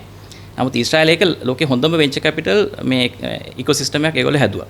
ඊට පස්සේ ඒක පොඩ්ඩක් පැහැදිලි කරන්න මොකක්ද වෙන්චර් කැපිටල් කියලා කියන්නේ ඇත්තටම ඒකේ තියෙන්නේ අපි දැන් මම ඒක තියෙනවා අපි ජෙනරල් පාර්ට්නර් කියලා කෙනෙක් ඉන්නවා. මම ජෙනරල් පාර්ට්නර් මම කරන්නේ කීප දෙනෙක්ගෙන් සල්ලි අරගෙන ඒ සල්ලි මම මැනේජ් කරලා සමාගම් කීපයකට විශේෂයෙන්ම ස්ටාර්ට්අප් වගේ වලට සල්ලි දානවා. ඒකට 50කට 20කට 100කට දානවා. දාලා ඊට පස්සේ එතන දැන් මේ ට්‍රාන්සැක්ෂන්ස් ගොඩක් තියෙනවා. එකක් තමයි මම මුලින්ම අර පාර්ට්නර්ස්ලාගෙන් ජෙනරල් පාර්ට්නර්ස්ලා සල්ලි ගන්නවා. එතන එක ට්‍රාන්සැක්ෂන්. ඊට පස්සේ ඒක මම බෙදලා දෙනවා ස්ටාර්ට්අප්ස් ගොඩකට. එතන සමහර ස්ටාර්ට්අප්ස් 100කට බෙදලා දෙනවා. ඊට පස්සේ ඒ ස්ටාර්ට්අප්ස් අවුරුදු 5ක් 6ක් ගිහිල්ලා අර කියන අපි IPO එකට ගිහිල්ලා නැත්නම් යම්කිසි අවස්ථාවකදී ඇක්විසිෂන් එකට ගිහිල්ලා ඒ සල්ලි ආපහු අර මිලියනක් දාපු එක මිලියන 10ක් හරි මිලියන 100ක් වෙලා ආපහු මේ කට්ටියට එනවා ඒ සමාගම විකුණුපාම. මෙතන ට්‍රාන්සැක්ෂන්ස් තුනක් තියෙනවා.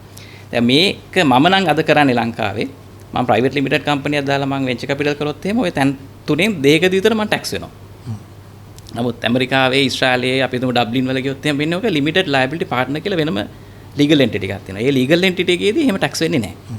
ඉතින් මේ වගේ දේවල් මේ ආයෝජන අවස්ථාවක්. ඒක ආයෝජන අවස්ථාව. දැන් ලිමිටඩ් එකක් ආයෝජනය කරන්න සහ අනිත් එක ආයෝජනය ලබා ගන්න. හැබැයි අපේ තියෙන බදු ක්‍රමයේ විසින් මේක අධෛර්ය කරලා තියෙනවා. දැන්ට කරන්න බෑ. ඒකින්ද ලංකාවේ ඇත්තටම වෙන්චර් කැපිටල් කරන කම්පැනි දෙකක් විතර තියෙනවා. නමුත් ඒගොල්ලෝ ලංකාවේ නෙවෙයි රෙජිස්ටර් වෙලා ඉන්නේ. සිංගප්පූරුවේ නැත්නම් වෙන කොහෙද තමයි රෙජිස්ටර් වෙලා තියෙන්නේ. ඉතින් ඒකින්ද ලංකාවේ VC කම්පැනියක් නැහැ. මම මේ කතාන්නේ මියුචුවල් ෆන්ඩ්ස් ඒවා ගැන නෙමෙයි. නමුත් මේ වෙන්චර් කැපිටල් කියන ස්ටාර්ට්අප්ස් වලට උදව් කරන මේ මොඩල් එක ලංකාවේ නැහැ.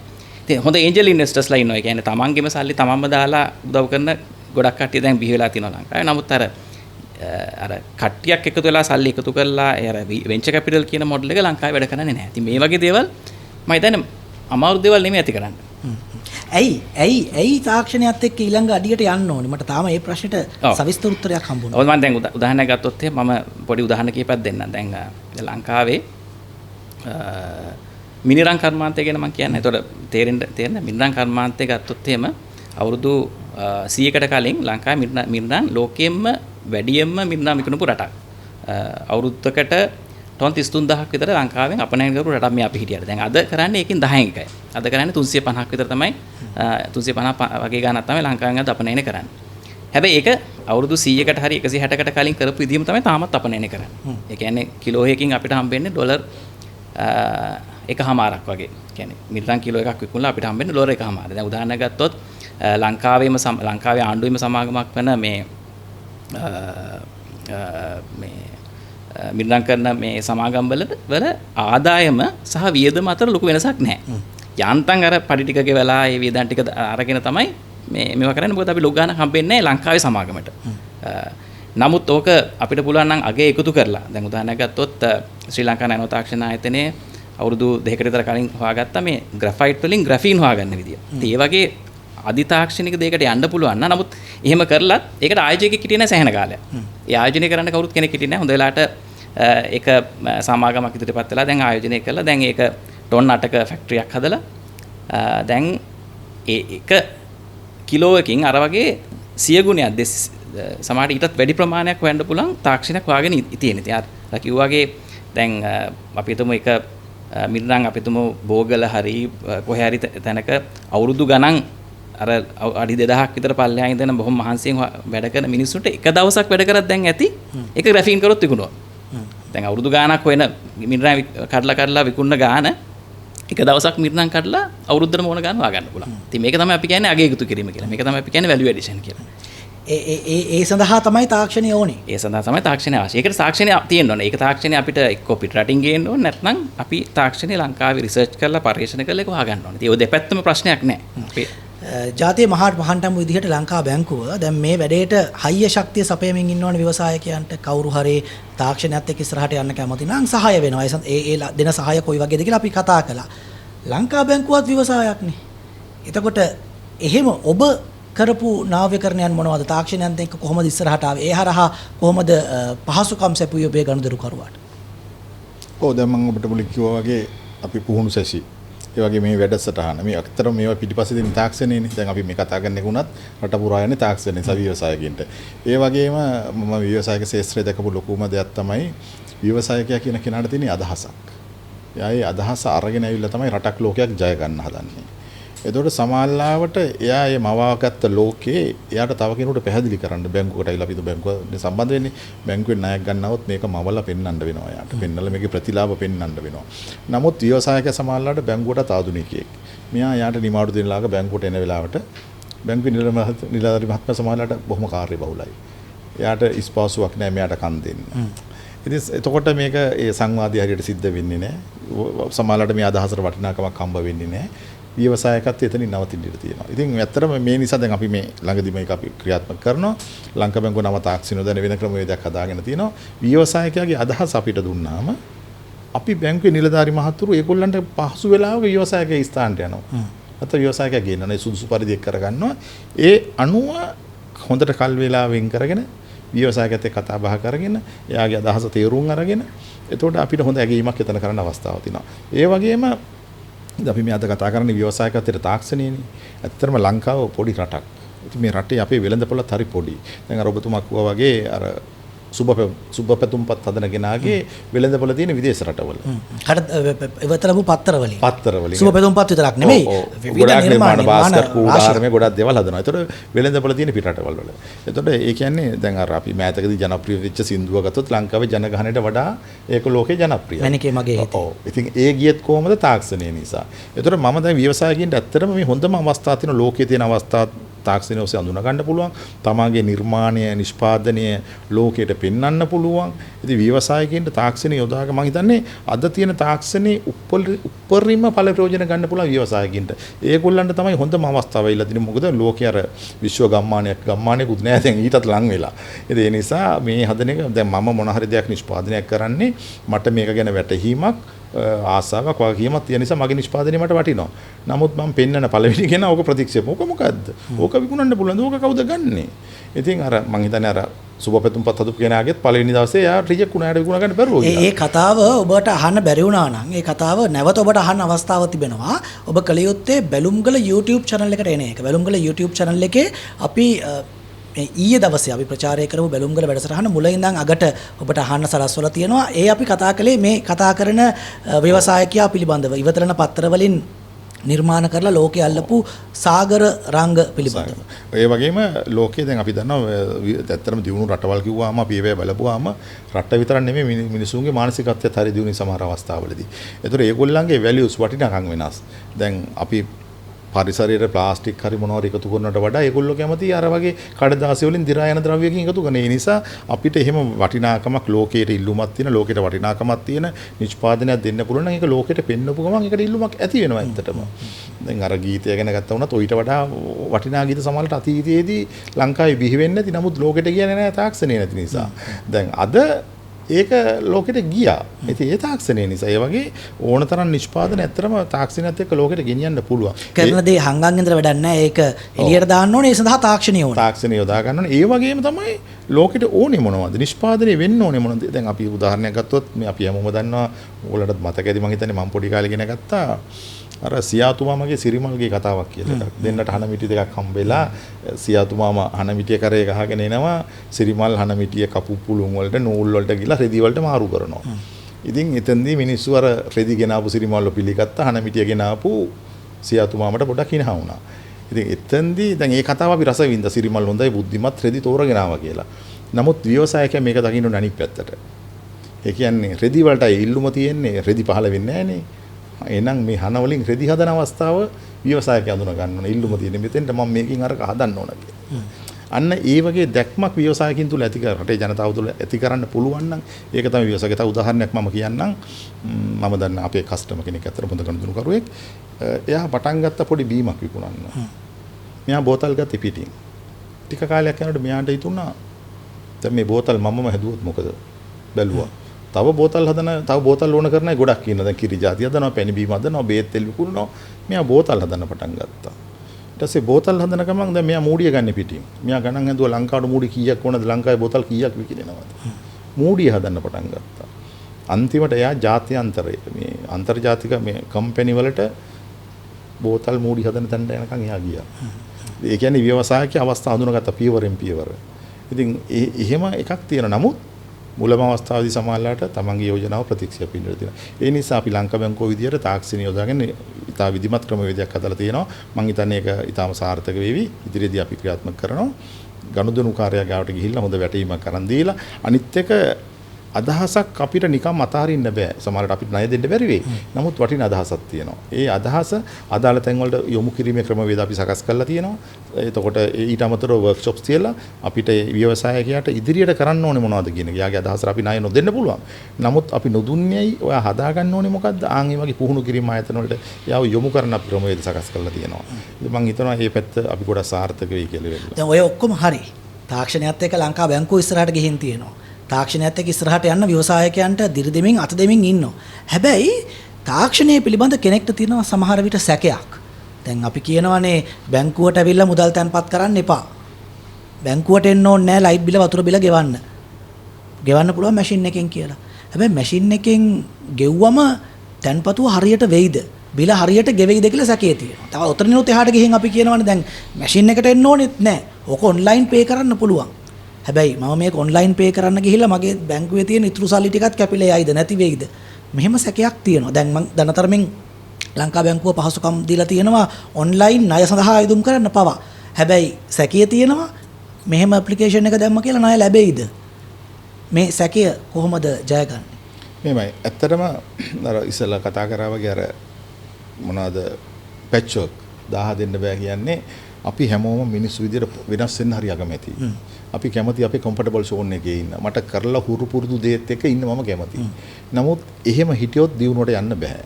ඒ නිසා දැන් බැංකුව ලංකා බැංකුව නෙමෙයි දැන් ලෝකෙම බැංකු තාක්ෂණ දියුණු තොරතුරු තාක්ෂණ දියුණුලා තියෙනවා. බැංකු මේක යොදාගෙන තියෙනවා. දැන් පළවෙනි එක ඔය බයෙන් ඉන්න කෙනෙක් ටෙස්ට් එකකට හරි එකක් දෙකක් කරලා බලන්න.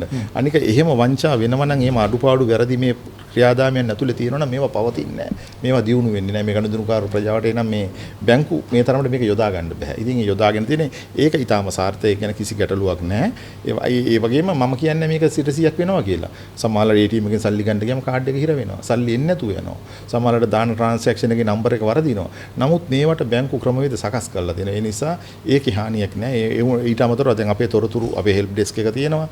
මේ ඒවට ඕනේ ළඟ කතා කරන්න පුළුවන්. කතා කරලා පැහැදිලි කර ගැනීම කරන්න පුළුවන්. සාකච්ඡා මණ්ඩලයට කතා කරලා පැහැදිලි කර ගැනීම කර ගන්න පුළුවන්. නිවැරදි තොරතුරු ගන්න පුළුවන්. දැන් ඔබ කිව්වා වගේ ඇත්තටම අපි අපේ සාකාව දැන් ලංකාවේ බැංකු ශාස්ත්‍රයේ පෙර ගමන් කරු විදියට මේ පැන්ඩමික් සිටුේෂන් එකට බොහොම ගොඩක් කලින් ඉඳලා තමයි මේ ඩිජිටල් කරණයට මේ ඩිජිටල් තාක්ෂණයට ගනුදෙනු කරුවන් බැංකු නිෂ්පාදන වලට අපි හුරු කරමින් හිටියේ. ඒ කාලේ අපි ඇත්තටම අපි වෙනම නිලධාරියෙක් සාකච්ඡාවේදී පත් කරලා හිටියා. මේක අඳුනලා දීලා මේක කියලා දීලා මේක කරන්නේ කොහොමද කියලා දීලා එයා තෘප්තිමත් වුණාම තමයි එයා සාකච්ඡාවෙන් අපි එළියට යවන්නේ. ඒ කියන්නේ එහෙම හුරු කිරීමක් අපි කරගෙන හිටියා. ඉතින් ඒ හුරු කිරීම තුළ ඇත්තටම පහුගිය කාලේ ගොඩක් ප්‍රයෝජනවත් වුණා. අපි දැන් ඔය කාඩ් එකක් තිබ්බගෙනට දැන් බැංකුවට එන්න බෑ, සල්ලි ගන්න බෑ, යන්න දෙන්න බෑ, ලොක්ඩවුන්. නමුත් අපි අපේ මොබයිල් වෙහිකල් අපේ මොබයිල් බැංකින් අපි වාහන යවුවයි ගම් වලට කාඩ් එකකින් ඇවිල්ලා සල්ලි ගන්න පුළුවන්කම හදලා දුන්නා. ඉතින් ඒ වගේ ගියපුවාම දැන් ඇත්තටම මේ බැංකු නිෂ්පාදනයක් අපි එළියට දාන්නේ ගොඩක් ටෙස්ට් කරලා අත්අදා බලලා සියලු දේ කරලා. ඉතින් ඒ නිසා ගනුදෙනුකරුවන්ට ඒ පිළිබඳව බය වෙන්න අවශ්‍ය නැහැ. ඉතින් ඇත්තටම ගනුදෙනුකරුවා බය වුණත් ව්‍යවසායකයා බය වෙන්න හොඳ නැහැ. මොකද ව්‍යවසායකයා කියන්නේ බය අතහැරපු රිස්ක් එක ගන්න කෙනෙක්. ඒතර යා රිස්ක් එක මම කියන්නේ 100%ක් මේ නොදන්න රිස්ක් එකක් ගන්න කියලා. ඉතින් ලංකාවේ බැංකු නියාමනය වෙන ආයතන ඕන තරම් තියෙනවා. ඒවට යටත් වෙන්නේ අපි වැඩ කරන්නේ ඒවා නියාමනය වෙනවා. ඒතර ගනුදෙනුකරුවාගේ ආරක්ෂාව විවිධ අංශ ඔස්සේ සකස් කරලා තියෙනවා. ව්‍යවසායකගේ ආරක්ෂාව සකස් කරලා තියෙනවා. ඒ නිසා බය වෙන්න එපා. මේ තාක්ෂණය වැළඳ ගන්න ඕන තාක්ෂණයත් එක්ක ඉස්සරහට යන්න ඕන. තාක්ෂණ තුලින් ව්‍යවසායකයාට තමන්ගේ කොස්ට් එක ගොඩාක් අඩු කරගන්න පුළුවන්. උදාහරණයක් ගන්නකො අද CCTV කැමරාවක් දාපුවාම සිකියුරිටි ඕනේ නැහැ. ඔන්ලයින් කරපුවම බැංකුවට එවන්න මිනිස්සුයෙක් ඕනේ. වෙලාව ඉතුරුයි ඒ රිස්ක් එක නෑ. ගෙදර ඉඳලා මෙතන මේ හැම පැත්තම ඉතුරු වෙනවා. ඊට අමතරව ඇත්තටම දැන් බැංකුවක් විදිහට අපි ගත්තොත් අපි ලංකාවේ සාකා 600 ගන්නත් තියෙනවා. නමුත් ඊට අමතරව සමාජලාට ඈත පළාත් වලට ගියපුවම 72 ගියාම පොඩි කඩමණ්ඩියක් තියෙනවා. ඉතින් ඒක වටේ ගෙවල් 10ක් 15ක් තියෙනවා. මේගොල්ලන්ටත් මුදල් තැන්පත් කිරීමේ ගැනීමේ යම් අවශ්‍යතාවා තියෙනවා. ඉතින් අපි දැන් මේ තැමක සාකාවක් දැම්මොත් සමාජලාට අපිට දරා ගන්න බැරි තරම් පාඩුවක්. අපි ගොඩක් ලාභයටම නෙමෙයි කරන්නේ නාන් රාජ්‍ය බැංකුවක් විදිහට. නමුත් අර තැන්වල අපි දැන් BOC කනෙක්ට් කියලා වෙනම ඒජන්ට්ලා පත් කරලා තියෙනවා. ඉතින් මේ බැංකු ඇත්තටම ඊටාම සාර්ථකයි. ඒ ක්‍රියාදාමය ගැන පොඩ්ඩක්වත් අහිතක්, අවිශ්වාසයක්, සැකක්, බයක් තියාගන්න අවශ්‍ය නැහැ. බැංකු තාක්ෂණ යොදා ගැනීම ගැන විතරක් නෙමෙයි හිමෙන් ජයවීර මහත්මයා මේ තමන්ගේ ව්‍යවසාය සඳහා තාක්ෂණ යොදාගද්දී බොහෝ අයට සැකයක් තියෙනවා. අංක 1 බය. අපි ඒ ගැන කතා කරානේ. ඊළඟට තියෙන සැකය මේක කරලා වැඩේ වරදීද? නැත්නම් තව නරක තැනකට තල්ලු වෙයිද? එහෙම සැකයක් තියෙනවා. ඒ සැකය හරිද නැත්නම් ඒ සැකය වැරදිද? ඒ සැකය ජය ගන්න ඕනේ කොහොමද? මම හිතන්නේ මම තේරුම් ගන්න ඒක දැන් මේ මහත්මයාත් කිව්වා වගේ පොඩ්ඩක් අත්දැක බැලීම් කරන්න ඕනේ. ඒ කියන්නේ ඒක තව මේ ලෝකෙ හැමතැනම මේක වෙනස් වෙනවා නම් ලෝකෙ හැමතැනම දැන් උදාහරණයක් ගත්තොත් ඉන්දියාව ගත්තොත් එහෙම ඉන්දියාව කියන්නේ අපිටත් වඩා අර අධ්‍යාපනයේ පැත්තෙන් එතකොට අපිත් කතා කරන ගොඩක් දේවල් පැත්තෙන් පල්ලෙහාට හිටපු රටක්. නමුත් අද ඉන්දියාව මම ගොඩක් ඉන්දියාව හැමතැනම ගිහලා නැහැ. නමුත් අපි තුමු නවදිල්ලිය වගේ ප්‍රධාන නගර වලට ගියොත් එහෙම මිනිස්සු කෑෂ් පාවිච්චි කරන්නේ නැහැ. කියන්නේ අර මේ සල්ලි කොල ඒව පාවිච්චි කරන්නේ නැහැ. දැන් ඒගොල්ලන්ගේ ඇප් එකක් තියෙන්නේ. අර මේ කියන්නේ ලංකාවේ තාම එතෙන්ට ඇවිල්ලා නැහැ. QR හරහා කරන ගෙවීම. QR හරහා සාවේ ලංකාවත් යම් උත්සාහයක් ගත ලංකාව බැංකුව හරහා අඳුරලා දීලා තියෙනවා අපි. ඔව් නමුත් ඒක ගොඩාක් ඉස්සරහට ගිහලා තියෙනවා. උදාහරණයක් ගත්තොත් එහෙම දැන් කඩේකට ගියොත් එහෙම කවදාවත් කෑෂ් පාවිච්චි වෙන්නේ නැහැ. දැන් සමහර මොකක් මේ නිව් ඩෙල්ලි වගේ නවදිල්ලි වගේ නගරවල ඒ තරමට ඉස්සරහට ගිහලා තියෙනවා. ඉතින් ඒක මම හිතන්නේ ඒක මේ මිනිස්සුන්ගේ බය නැති කරන්න මම හිතන්නේ ඒ ආයතන වලටත් ලොකු දෙයක් කරන්න පුළුවන්. ඒක හඳුන්වලා දෙන්න මම හිතන්නේ අර විශේෂයෙන්ම ඒක අධ්‍යාපනය ලබා දීමත් ලොකු දෙයක්. ඉතින් ඒක කරන්න ඕනේ. ඒක මම හිතන්නේ ඒකට ලොකු මුදලක් සමහරට වියදම් කරන්න වෙනවා. නමුත් ඒක කරපු එකේ ඵලදායීතාව ඉස්සරහට ලැබෙනවා. ඉතින් මම හිතන්නේ රිස්ක් එක ගැන කියුණානේ. සැකය එන්නේ රිස්ක් එක හින්දානේ. රිස්ක් එක ගන්න ඕනද ව්‍යවසායකයා? රිස්ක් එක අනිවාර්යෙන් කළමනාකරණය කරන්නේ. අනිවාර්යෙන් ගන්න ඕන. මොකද දැන් සාමාන්‍ය අපි කරන්න ඕන දෙයක් තමයි උදාහරණයක් ගත්තොත් දැන් මම තමන්ගේ ව්‍යාපාරයේ තාක්ෂණය යොදා ගන්නවටත් වඩා තාක්ෂණයේ ආශ්‍රයෙන් භාණ්ඩයක් හදනවා කියන එක. දැන් උදාහරණයක් ගත්තොත් එහෙම අපි තුන් පොඩි software developer කෙනෙක් වෙන්න පුළුවන්. නැත්නම් researcher කෙනෙක් පොඩි තාක්ෂණයක් එක්ක එක මාකට් එකට යන්න පුළුවන් විදිහට ඒකේ මුලින්ම ලොකු වියදමක් කරන්න වෙනවා. මොකද ලොකු වියදමක් ඒ වියදම කරන්න. නමුත් ඒ වියදම කරන්න තනියම කරන්න බෑ. නමුත් ගොඩක් අය දන්නේ නැති දෙයක් තමයි මේ වියදම මේ වගේ හොඳ අදහසක් අරගෙන ආවොත්. දැන් අපි ව්‍යවසායකත්වය ගැන ගොඩක් අය කතා කරා. ව්‍යවසායකත්වය කියන එකේ ලොකු අරුතක් තියෙනවා. ඒ අරුත ගොඩක් අය හඳුනගන්නේ නැහැ. දැන් ව්‍යවසායකෙක් කියලා කියන්නේ සමහර ස්වයං රැකියා කරන මේ ව්‍යවසායකයෝ නෙමෙයි. ව්‍යවසායකයෝ කියන්නේ සල්ලි හොයන මිනිස්සුම නෙමෙයි. ව්‍යවසායකෙක් කියලා කියන්නේ ඇත්තටම කියන්නේ මේ ලෝකයේ වැඩි දෙනෙකුට තියෙන ප්‍රශ්නයක් විසඳන මිනිස්සෙක්. ඒ කියන්නේ තනි මිනිස්සෙකුට තියෙන ප්‍රශ්නයක් නෙමෙයි. දැන් උදාහරණයක් ගත්තොත් මම මගේ කාර් එක කඩනහම මම කාර් එක හදන එක මම ව්‍යවසායකෙක් නෙමෙයි. ඒක නමුත් මම ලංකාවේ මිනිස්සු ගොඩකගේ කාර් කැඩනවා නම් ඒ කාර් කැඩෙන එක නවත්තන්න විදියක් තාක්ෂණික මෙවලමක් හරි මොකක් හරි එකක් හදන්න පුළුවන් නම් අන්න එයා ව්‍යවසායකෙක්. ඒ ව්‍යවසායකත්වය කියන්නේ එතන. ඉතින් ඒ හරි ප්‍රශ්නේ හරියට අඳුනගෙන ඒකට විසඳුම ගේන මනුස්සයාට සල්ලි නිකන් එනවා. එතන තමයි ට්‍රික් එක තියෙන්නේ. ඒ කියන්නේ අපි සල්ලි බලාගෙන කරනව නෙමෙයි ලෝකෙම ගොඩක් මිනිස්සුන්ට තියෙන ප්‍රශ්නෙට විසඳුමක් ගේන කෙනෙකුට නිකම්ම සල්ලි එනවා. එතන තමයි අපි ව්‍යවසායකයා අපි කියන ලෝකයේ හොඳම ව්‍යවසායකයන් හොඳම සල්ලිකාර වෙලා තියෙන්නේ. ඉතින් මම හිතන්නේ මේ අත්අදා බැලීම කරපු හින්දා තමයි එතන වෙලා තියෙන්නේ. අත්අදා බැලීම කරේ නැත්නම් කවදාවත් එතෙන්ට යන්න බෑ. ඉතින් අර තාක්ෂණයේ සම්බන්ධයෙන් අපි කතා කරනකොටත් අපි බලන්න ඕන දැන් ගොඩක් අයට තියෙන ප්‍රශ්නයක් තමයි දැන් මම මේ දේ කරනවා නම් මාකට් එකට දානවා නම් මට තව සල්ලි ඕන. සල්ලි හොයාගන්න විදිහක් නෑ. නමුත් අපි හරි විසඳුම ගෙනාවොත් මිනිස්සු ඉන්නවා පස්සෙන් පොර කාලා ඇවිල්ලා සල්ලි දෙන්න මිනිස්සු ලංකාවේ ඉන්නවා. දැන් මම දන්නවා අර මම කතා කරේ මේ ඒන්ජල් ඉන්වෙස්ටර්ස්ලා කියන එක ලංකාවේ ටික ටික සෑහෙන දියුණු වෙලා තියෙනවා. ඉස්සර අපි කවුද ඒන්ජල් ඉන්වෙස්ටර්ස්ලා කියන්නේ? ඒන්ජල් ඉන්වෙස්ටර් කෙනෙක් කියලා කියන්නේ තමන්ට සල්ලි තියෙනවා. ඒ සල්ලි යා කැමති අර මේ මහත්ම හිටියට මම කියනවා නෙමෙයි බැංකුවේ දාලාම තියන්න කැමති නැහැ.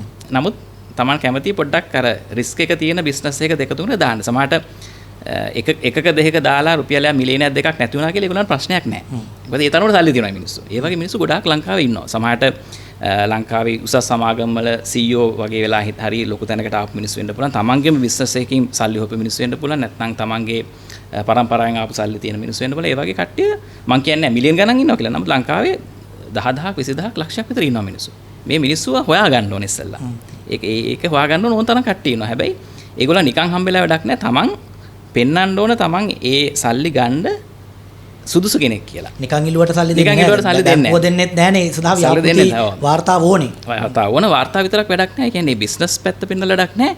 මේ තමන් මේ සල්ලි අරගෙන ඒ සල්ලි මොකද මේගොල්ලෝ දෙන්නේ මේ පින්ට නෙමෙයිනේ දෙන්නේ. මේ පින්ට සල්ලි දෙීමක් නෙමෙයි කරන්නේ. මේ සල්ලි දීලා අද මම මිලියනයක් දීලා අවුරුදු 5කට පස්සේ මට මිලියන 20ක් ගන්න පුළුවන් වෙනවා. 20 ගුණයක් ඒ සල්ලි හොයන්න පුළුවන්. ඒ දේ කරන්න පුළුවන් හැකියාව තියෙන මිනිස්සෙක් තමයි මම කියන එක පෙන්වන්න පුළුවන් වෙනවා.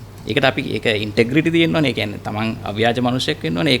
ඒක ඒ හැකියාව තමන් ගාව තියෙනවා කියලා පෙන්වන්න ඕනේ. මේක අර තාක්ෂණික මෙවලම හැදුවා විතරක්ම මදි. ඒක එකක් අපි කියන ප්‍රොටෝටයිප් එකක් හැදුවා විතරක් ප්‍රොටෝටයිප් එක හැදුවා විතරක් නෙමෙයි ප්‍රොටෝටයිප් එක 10 වාරයක් හදන්න පුළුවන් හැකියාව තමන් ගාව තියෙනවා. දැන් අර කාන්තාවට තිබ්බේ නැති දෙන එක පැච් වර්ක් එක කරපු එක්කෙනාට එයාට තිබ්බයි. එකක් කරන්න 10ක් කරන්න සමහර 20ක් කරන්න හැකියාව තිබ්බා. නමුත් ඒක 1000ක් 2000ක් 10000ක් කරන්න හැකියාව තිබ්බේ නැහැ. ඒ හැකියාව තමන්ට තියෙනවා කියලා පෙන්වන්න ඕන. මම හිතන්නේ එතෙන්ට තමයි යන්න ඕනේ. ඒකට තාක්ෂණය අනිවාර්යෙන් පාවිච්චි කරන්න වෙනවා. තාක්ෂණය නැතුව එතෙන්ට යන්න බෑ. ඉතින් මම හිතන්නේ ඒ බය මම කියන්නේ විශේෂයෙන්ම මේ තරුණයන් අතර ඒ බය තියෙන දෙයක් නෑ. තරුණය කියන්නේ අපි කතා කරනවා මේ ජෙනරේෂන් Z ගැන කතා කරනවා. ජෙනරේෂන් Z වල අපි කතා කරන්නේ මම අර තාක්ෂණයත් එක්ක දියුණු වෙන කට්ටියක්. දැන් අද අවුරුදු 6ක පොඩි ළමයෙක් අතට ෆෝන් එකක් දුන්නොත් ආයි කියලා දෙන්න ඕනේ නෑ මේක ඔබන්න YouTube වලට යන්න කියලා. එයා කොහොම හරි හොයාගෙන කියලා YouTube එකට යනවා.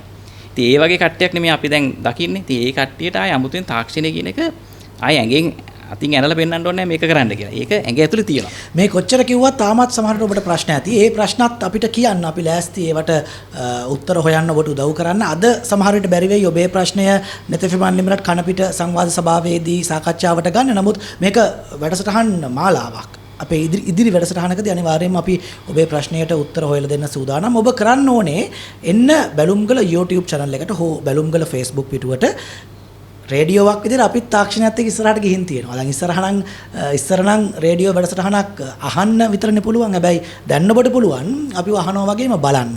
බැලුම්ගල Facebook පිටුවේ බැලුම්ගල YouTube channel එකේ මේ සංවාදය අපි පළ කරලා තියෙනවා. ඊට පහලින් ඔබේ ප්‍රශ්නයක් කමෙන්ට් කරන්න. ඒ කමෙන්ට්ස් වලට අපි ඉස්සරහට උත්තර හොයලා දෙන්න උත්සාහ කරනවා. අවස්ථාව හදලා දෙන්න උත්සාහ කරනවා. මේ නිමල් එළවලු සහ පළතුරු ව්‍යාපාරිකයෙක්.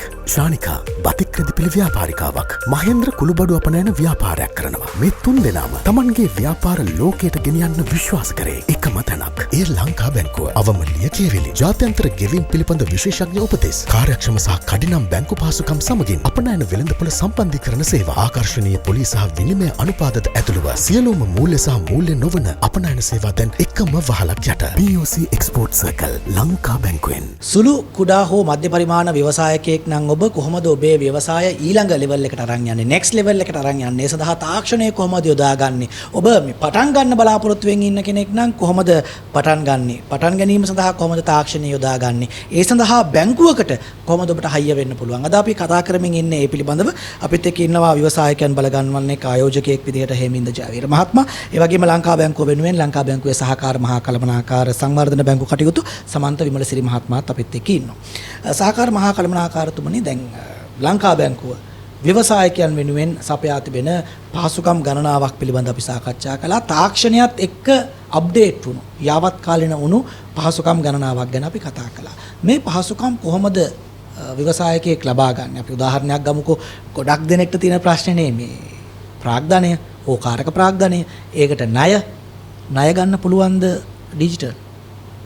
පුළුවන්. ඩිජිටල් ණය කියන්නේ ඇත්තටම තාම ලංකාවේ තෙන්ට ගිහිල්ලා නැහැ. නමුත් ඩිජිටල් ණය අයදුම් ඉදිරිපත් කරන්න පුළුවන්. මොකද ඩිජිටල් ණය කිව්වහම අර එවලුවේෂන් එකයි සියලු දේ සිද්ධ කරලා ඩිජිටලි මේ එයාගේ account එකට මුදල් වැටෙන ක්‍රමවේදයක් තාම අපි ළඟ නැහැ අත්තම කිව්වොත්. නමුත් අපි පහසුකම් සලසලා තියෙන සුළු හා මධ්‍ය පරිමාණයේ ලංකාවේ ඕනම ණය අයදුම් කරුවෙකුට තමන්ගේ ණය අයදුම ඔන්ලයින් ලංකා බැංකුවේ වෙබ්සයිට් එක කරා ඉදිරිපත් කරන්න පුළුවන්. ඇයි මේ ඩිජිටල් පහසුකම් ව්‍යවසායකයෙක් ගනුදෙනුකරුවෙක් පාවිච්චි කරන්න ඕනේ? සාමාන්‍ය ඒවට එහා ගිහින් අපි මෙහෙම හිතමුකෝ. දැන් මම ව්‍යවසායකයෙක් නම් මගේ කාර්ය මණ්ඩලයේ වැටුප් මට කෑෂ් ගෙවන්න පුළුවන්. එහෙම නොකර ඇයි මම මේක බැංකුවක් එක්ක දියුණු තාක්ෂණයත් එක්ක ඩිජිටලි කරන්න ඕනේ? ඒ හරහා මට ලැබෙන වරප්‍රසාද මොනවද? ඔබ කලින් සඳහන් කළා ETF EPF පවා. දැන් මේ දියුණු තාක්ෂණික ක්‍රමත් එක්ක බැංකුවට එන්නේ නැතුව කරන්න පුළුවන්කම තියෙනවා. ඇයි මොකක්ද ඒකේ තියෙන පහසුව හෝ වරප්‍රසාදය? ඔව් හොඳ ප්‍රශ්න. ඇත්තටම දැන් මෙහෙම හිතන්න දැන් අපි ඩිජිටල් කියන එකේ මූලික මේ විස්තර කීපයක් තියෙනවා. දැන් අපි කතා කරොත් අපි හිතමුකෝ අපි දැන් ණය අයදුමකට ආපුවම අපි යාගේ ඉල්ලන ලාභ ප්‍රකාශය ඉල්ලන සමාල්ලාවට. එහෙම නැත්නම් යාගේ මේ වත්කම් බැරකම් මේ වත්කම් වගකීම් වල සාරාංශය ඉල්ලනවා. ඉතින් මේ වගේ ප්‍රකාශයක්. ඒතකොට අපි හිතමුකෝ යාගේ ව්‍යාපාරයේ ඇතුලේ වුණත් සමාල්ලාවට බිල් ගෙවන ඒවා එක තැනක ලියන්න ඕන. ඊට පස්සේ සල්ලි හම්බුනේවා තව තැනක ලියන්න ඕන. ඉතින් මේ ඉලක්කනුත් වරදින්න ඉඩකඩ තියෙන සමාල්ලට 3-8 වගේ පේන අවස්ථා තියෙනවා. නමුත් ඒ ඩිජිටල් පැත්තට හුරු වුණොත් ඒ එක ඉලක්කමක් අපි සාමාන්‍ය පරිගණක පද්ධතිවල බලාපොරොත්තු වෙන්නේ සියලු දේට අවශ්‍ය දත්තයක් එක සැරේ එන්ටර් කරන්න ඕනේ. ඒ සැරේ හරියට එන්න කරනම් ඊටු සියලු දේ හරි. ඒ කියන්නේ විකුණු මෙන්න වෙනකොට ලාභද බැංකුවට මුදල් තැන්පත් කරන්න ඕන ප්‍රමාණයද සැපයුම් කරුට ගෙවන්න ඕන ප්‍රමාණයද සියලු දේ අප්ඩේට් වෙලා. ඉතින් මොනතරම් මුදල් සහ කාලය ඉතුරුවක්. ඔකට සේවකයෝ 3 දෙනෙක් 4 දෙනෙක් දාගන්න ඕන දේ. ඒ පැත්තෙන් යාට මුදල් ඉතුරුයි. නිවැරදි. ඊට පස්සේ ඕන වෙලාවක කරන්න පුළුවන් දවසේ පුරාට අපි තුන් සේවකයෙක් දාගත්තොත් සේවකයා එයාගේ සේවා කාලය තුළද විතරයි. එතනින් පස්සේ යන්න හදනවා. ඉතින් මේ වගේ විවිධ ක්‍රම ඊට පස්සේ ආරක්ෂාව. දැන් අපි බැංකුවක් විදිහට ගත්තොත් අපි දීලා තියෙනවා මේ ව්‍යාපාරිකයට අවශ්‍ය වෙන සියලුම නිෂ්පාදන උදාහරණයක්. දැන් අපි ගත්තොත් අපි හිතමු ආයතනයක් ඇතුලේ චෙක් එකක් දෙන්නෙක් අස්සම් කරන්න ඕන. එහෙම නැත්නම් එක්කෙනෙකුට 25000 වෙනකන් විතරයි චෙක් අස්සම් කරන්න ඕනේ.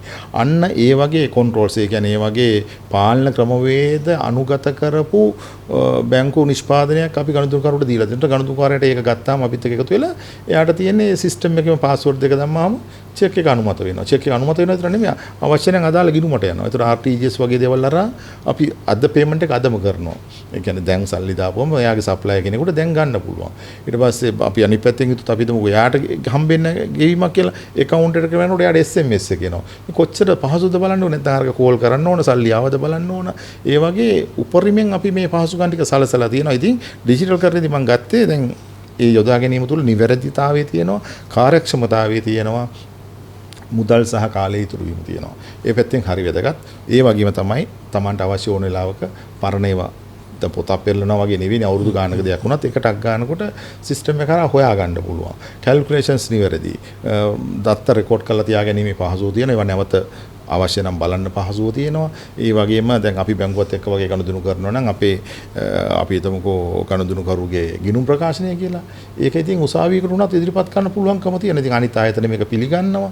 ඒ වගේ අරවට දැන් අතින් කොලයක් ලියලා ගිහින් දෙනවට වඩා බැංකුවෙන් දෙන ස්ටේට්මන්ට් එක ඕනම ආයතනයක් පිළිගන්න. ඒ වගේ අර පිළිගැනීමක් නිත්‍යානුකූල භාවයක් ඇවිල්ලා තියෙනවා.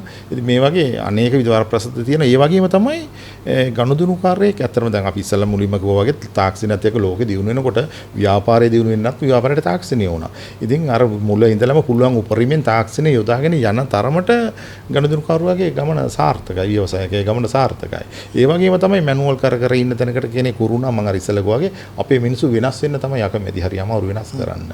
ඉතින් පොතේ පතේ පෑනින් සම්ප්‍රදායික විදිහට වැඩ කරන්න කෙනෙක් උරු කරගෙන ඩිජිටල් කරන්නට යනවා කියන එක ඔක්කොට වඩාම අර මනුස්සය වෙනස් කරන එක. ඉතින් ඒ නිසා ආරම්භයේ ඉඳලා පුළුවන් හැම අවස්ථාවෙදී පළවෙනි අවස්ථාවේදීම තාක්ෂණය යොදා ගන්න ඕන. ඒතකොට මේ තාක්ෂණය දිගටම යොදාගෙන යනකොට ඔටෝමැටිකලි එයා දන්නේම නැතුව එයාගේ ව්‍යාපාරය මේ ඩිජිටල් කරන වෙලාව ඉවරයි. ඉතින් වෙන තැනකට රිපෝට් එකක් දෙන්න ඕන නම් එයාගේ රිපෝට් එකක් එයාට මොනවාරි ඇනලිසිස් එකක් කරන්න ඕන නම් සියලු තොරතුරු මෙතන තියෙනවා. ඉතින් ඒක තමයි මම නම් හිතන්නේ. මගේ ප්‍රධාන ප්‍රශ්නයට යන්න කලින් හේමන්ත ජයවීර මහත්මයා අතුරු ප්‍රශ්නයක් මම මේ අහන්නේ මේ සහකාර මහා කළමනාකාරතුමාගේ පැහැදිලි කිරීමත් එක්ක මතුවෙච්චි. දැන් තාක්ෂණයත් එක්ක ව්‍යවසාය ඊළඟ තලයට උස්සලා තියන්න ගිහිල්ලා රැකියා ප්‍රශ්නයක් එක්කද? දැන් මොකද 3 දෙනෙක් කරන වැඩ එක්කෙනෙක් කරනවා නම් දෙන්නෙක්ගේ රසාව නැති වෙනවනේ. මම හිතන්නේ ඒක ගොඩක් අය අහන ප්‍රශ්නයක්. නමුත් මම හිතන්නේ ඒ ප්‍රශ්නේට බය වෙන්න ඕන දෙයක් නෙමෙයි. දැන් ওই ප්‍රශ්නේ අහන්න ඇති. දැන් අපි මේ කතා කරනවානේ අර මොකක්ද ඒකට කියන්නේ ඉන්ඩස්ට්‍රියල් රිවොලූෂන්ස් කියලා කියනවනේ. දැන් උදාහරණයක් ගත්තොත් ඉස්සර අස්සයා පිටේ ගිහිල්ලා ගිය කට්ටිය අර ස්ටීම් එන්ජින් එක ආපුවාම මේ කෝච්චිය ආපුවාම ඒකෙන් අපි එක පිම්මක් පැන්න. ඒක කියන ඉන්ඩස්ට්‍රියල් රිවොලූෂන් නම්බර් 1 කියලා. ඊට පස්සේ විද්‍යුතය ආපුවාම විදුලිය ආපුවාම ඉන්ඩස්ට්‍රියල් රිවොලූෂන් නම්බර් 2 කියලා කියන 1915 දී 20 දී. ඉතින් මේ හැම එකම එනකොට මිනිස්සු හිතුවේ දැන් මේ රස්සා නැති වෙයි කියලා. ඉතින් එහෙම රස්සා නැති වුණේ නැහැ. ඒ වෙනුවට තව අලුත් දේවල් ඇති වුණා. දැන් උදාහරණයක් ගත්තොත් දැන් අපි කතා කරනවා දැන් මේ කතා කරපු විදිහටම අර බැංකුවට ඒ වගේ මේ මෙවලමක් ආවට පස්සේ accounting කරන දෙතුන් දෙනකොට රස්සා නැති වෙන එහෙම එකක් නැහැ.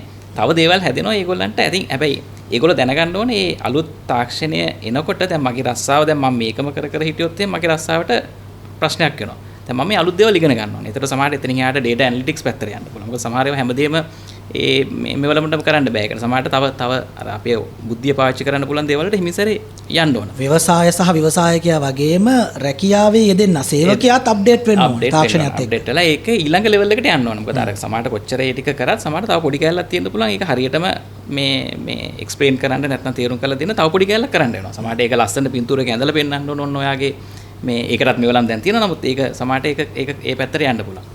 ඒක මෙවලම හසුරන කෙනා වෙන්න පුළුවන්. ඉතින් ඒ වගේ දේවල් තව ඉස්සරහට යන්න පුළුවන්. ආයෙත් දැන් මේ කියවෙන්නේ තාක්ෂණයත් එක්ක යන්න පුළුවන් දුර වැඩි වෙලා තියෙනවා. ඒ දුර යන්න ඕනේ කියලානේ. හැබැයි ඊළඟට දැන් එකක් බය සැකය ගැන අපි කතා කරා. තුන්වෙනුව තියෙන ප්‍රශ්නේ තමයි කොහෙන්ද මේ තාක්ෂණය ලබා ගන්නෙ? දැනුම වෙන්න පුළුවන්. තාක්ෂණය හසුරුවන කුසලතාව වෙන්න පුළුවන්. මේවා ලබා ගන්නෙ කොහෙන්ද කියන ප්‍රශ්නේ ගොඩක් අයට තියෙනවා. එහෙම කෙනෙක්ට දෙන්න පුළුවන් උත්තරේ උපදෙස් මොකක්ද? දැන් මම උතෙන්ට මේක අර අන්තිම ප්‍රශ්නේ නෙමෙයි නේද? නෑ. ඒතර මම ඒකටත් උත්තරේ තියාගන්න ඕනේ. මම හිතන්නේ ඒකට කරන්න ඕන හොඳම දේ තමයි අපි විශේෂයෙන් මම මේ තරුණ අයට ගොඩක් වෙලාට කියන්නේ තරුණ හැටියට දැනගන්න ඕන මේ එක දේවල් දන්න මිනිස්සු ඉන්නවනේ. ඒ දන්න මිනිස්සුත් එක්ක පොඩ්ඩක් කතා කරනවා. දන්න මිනිස්සු අඳුර ගන්නවා. දැන් උදාහරණයක් ගත්තොත් එහෙම දැන් මම software එකක් හදන්න දන්නේ නැහැ.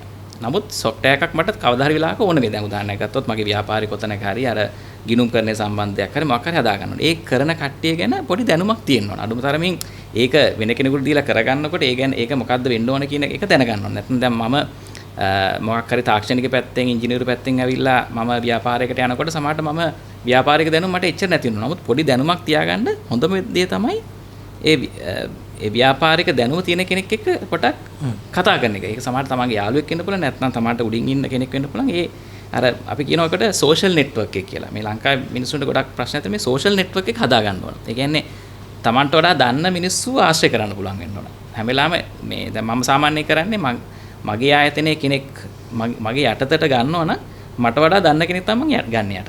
කියන්නේ දැන් ගොඩක් අය බයයි ඒක කරන්න. මොකද මට වඩා දන්න කෙනෙක් මගේ යටතට ගත්තොත් ඒ මනුස්සයා මටත් වඩා කියලා දෙන්න ඒද මට වඩා මේ පඬිත වේද කියලා පොඩි ප්‍රශ්න සමහරවිට ඒ බය තුන. ඒ බය නැති කර ගන්න ඕන. තමන්ට වඩා දන්න අය තමයි හැම වෙලාවෙම තමන් ගාවට ගන්න ඕනේ. ඒකට තමන් නිකම්ම උඩට යනවා. තමන්ට වඩා දන්න කට්ටිය ගේන්න ඕන තමන් යටතට හා තමන්ගේ උඩට. ඉතින් එතකොට තමයි මේ ඔය කියන ඔය දැනුම පිළිබඳ ප්‍රශ්න නැති වෙන්නේ. ඒක එකක්. තව කළ හැකි දේවල් තියෙනවා. තව කළ හැකි දෙයක් තමයි අර අපි දැන් තාක්ෂණය සම්බන්ධයෙන් ටිකක් දැන් ලෝකේ හැමදේම එක ට්‍රෙන්ඩ් එකක් තියෙනවා. මේ ට්‍රෙන්ඩ් එක මොකක්ද කියලා පොඩ්ඩක් තේරුම් ගන්න. දැන් උදාහරණයක් ගත්තොත් එහෙම දැන් මේ දවස්වල ලෝකේ වැඩිම දෙනා කතා කරන්නේ. දැන් අපි දුමු මේ වැඩිම සල්ලි එන්නේ කොතෙන්ද කියලා ගත්තොත් මේ climate change කියන එක තමයි ගොඩම සල්ලි එන්නේ. දැන් ඔයාලා බලන ටෙස්ලා නිර්මාතෘ සල්ලි දානවා බිලියන 100ක් ඩොලර් බිලියන 100ක් ෆන්ඩ් එකකට දානවා. එතකොට Microsoft කතා කරන්නේත් ඒක. දැන් දේශපාලකයෝ කතා කරන්නේත් ඒක. දැන් COP26 කියලා මහා බ්‍රිතාන්‍යයේ තව ටික දවසකින් සමුළුවක් එනවා. අර පැරිස් සමුළුවට පස්සේ තියෙන ලොකුම සමුළුව. ඒකත් එක්ක හැමදෙනාම කතා කරන්නේ මේ ඊළඟ ට්‍රිලියන් ඩොලර් සල්ලි එන්නේ මේ climate change සම්බන්ධ දේවල් වල. ඉතින් අපි ඕක ගැන දැනගෙන හිටියා නම් අවුරුදු 2-3කට කලින් අපිට දැම්ම පටන් ගන්න පුළුවන් මේ දේවල් කරන්න. දැන් ලංකාව තුළ මේ දේවල් මමත් මේ පැත්තේ මේ ස්ටාර්ට්අප් එකක් කරන කෙනෙක්. ඒ වගේ දේවල් වලට යොමු වෙන්න ඕනේ. ඒ කියන්නේ මොකද්ද මේ ලෝකයේ ඇති වෙන ට්‍රෙන්ඩ්ස් මොනවද කියලා දැනගන්නවා. මේ ට්‍රෙන්ඩ්ස් දැනගෙන දැම්ම ඒක මේ අපි තුමු ගිහිලා ඩිග්‍රී එකක් කරන්න අවශ්‍ය නැහැ. අපිට ඕන තරම් දැන් YouTube තියෙනවා. එතකොට Google තියෙනවා. මේ වලින් Google වල හොයා ගන්න පුළුවන්. මේ හොයාගෙන ඉංග්‍රීසි දැනුම අවශ්‍යත් නැහැ. දැන් සිංහලෙන් ඕන දෙයක් කරගන්න පුළුවන්. සිංහල වලට ට්‍රාන්ස්ලේට් කරගන්න පුළුවන්. මේවා හොයන්න පුළුවන්. අර දැනුම පිපාසය කියන එක ඉස්සර තිබ්බේ මෙච්චර නම් මේ වගේ 10 ගුණයක් මිනිස්සුන්ට තියෙන්න ඕන. එතකොට අපිට දැනගන්නවා ලෝකේ මොනවද තියෙන ට්‍රෙන්ඩ් එක. මේ ට්‍රෙන්ඩ් එක හැටියට දැම්ම ලෑස්ති වෙන්න පුළුවන් කොතෙන්ද තමයි යන්න ඕනේ කියලා. මම හිතන්නේ මේ ලෑස්තිය ලංකාව මිනිස්සුන්ට එන්න ඕනේ. සහකාර මහා කළමනාකාරතුමනි මම ඔබතුමාටත් මේ ප්‍රශ්නේ මරන් එන්නේ. සමහර විට මේ මම ඔබතුමාට දෙන අවසාන අවස්ථාව වෙන්න පුළුවන් වැඩසටහන ඇතුලේ. කොහොමද මේ තාක්ෂණය අපිට ලං කරගන්නේ? මේ තාක්ෂණය හොයාගන්නේ? අපි කිව්වා වගේ ව්‍යවසායකයෙක් කියන්නේ නමේම තියෙනවා ඉස්සරහට දියුණු වෙන්න උවමනා කෙනෙක්. දියුණු වෙන්න උවමනා කෙනාට අවස්ථා තියෙනවා. ඒ කියන්නේ අවස්ථා තියෙනවා. ඒ අවස්ථාව උකහා ගන්න ඕන. අවස්ථා උපරිමයෙන් පාවිච්චි කරන්න ඕන. එතකොට ව්‍යවසායකික විදිහට ශේෂ්ත්‍රයට පිවිසෙන්න හදනවා නම් සහ ශේෂ්ත්‍රය තුල දියුණු වෙන්න හදනවා නම් ලෝකයේ තියෙන ඉල්ලුම මොනවද? දැන් මෙතුමා කිව්වා වගේ එක එක කාලෙට එක එක ට්‍රෙන්ඩ්ස් එනවා. ඒ ට්‍රෙන්ඩ්ස් වලට හරියන නිෂ්පාදන ඉදිරිපත් කරන්න අපි පොඩ්ඩක් ඉස්සරහින් ඉන්න ඕන. එතකොට ඒ වගේ එකක් තියෙනවා. එතකොට මේකෙදි මෙයාට ඒ වගේ මේ නිෂ්පාදනය මේ වෙනකොට ලෝකෙ කොහේ නිෂ්පාදනය වෙලා තියෙන්න පුළුවන්. ඒගොල්ලෝ යොදාගත් තාක්ෂණය මොකද්ද? පාවිච්චි කරපු උපක්‍රම මොනවද? ඒ සියලු දේවල් දැන් අර මේ මෙතුමා දන්න කෙනෙක් ආශ්‍රය කරන්න ගියා වගේම ඒ දන්න කෙනා කියන කෙනා දැන් ලෝකෙ පුරාම ඉන්නවා.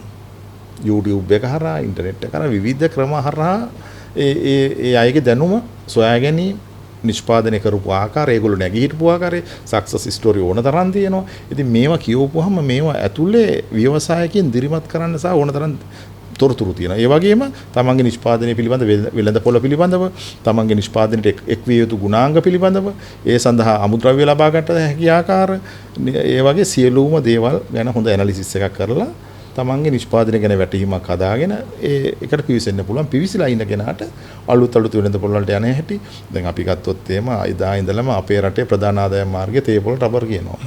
දැන් අපි වෙන රටකට ගියොත් ඇත්තටම ෆ්ලේවර්ස් කීයකින් ස්ට්‍රෝබෙරි රසට අපි තේ බොනවා. අපේ රටේ තාම අපිට එහෙම නැහැ නේ.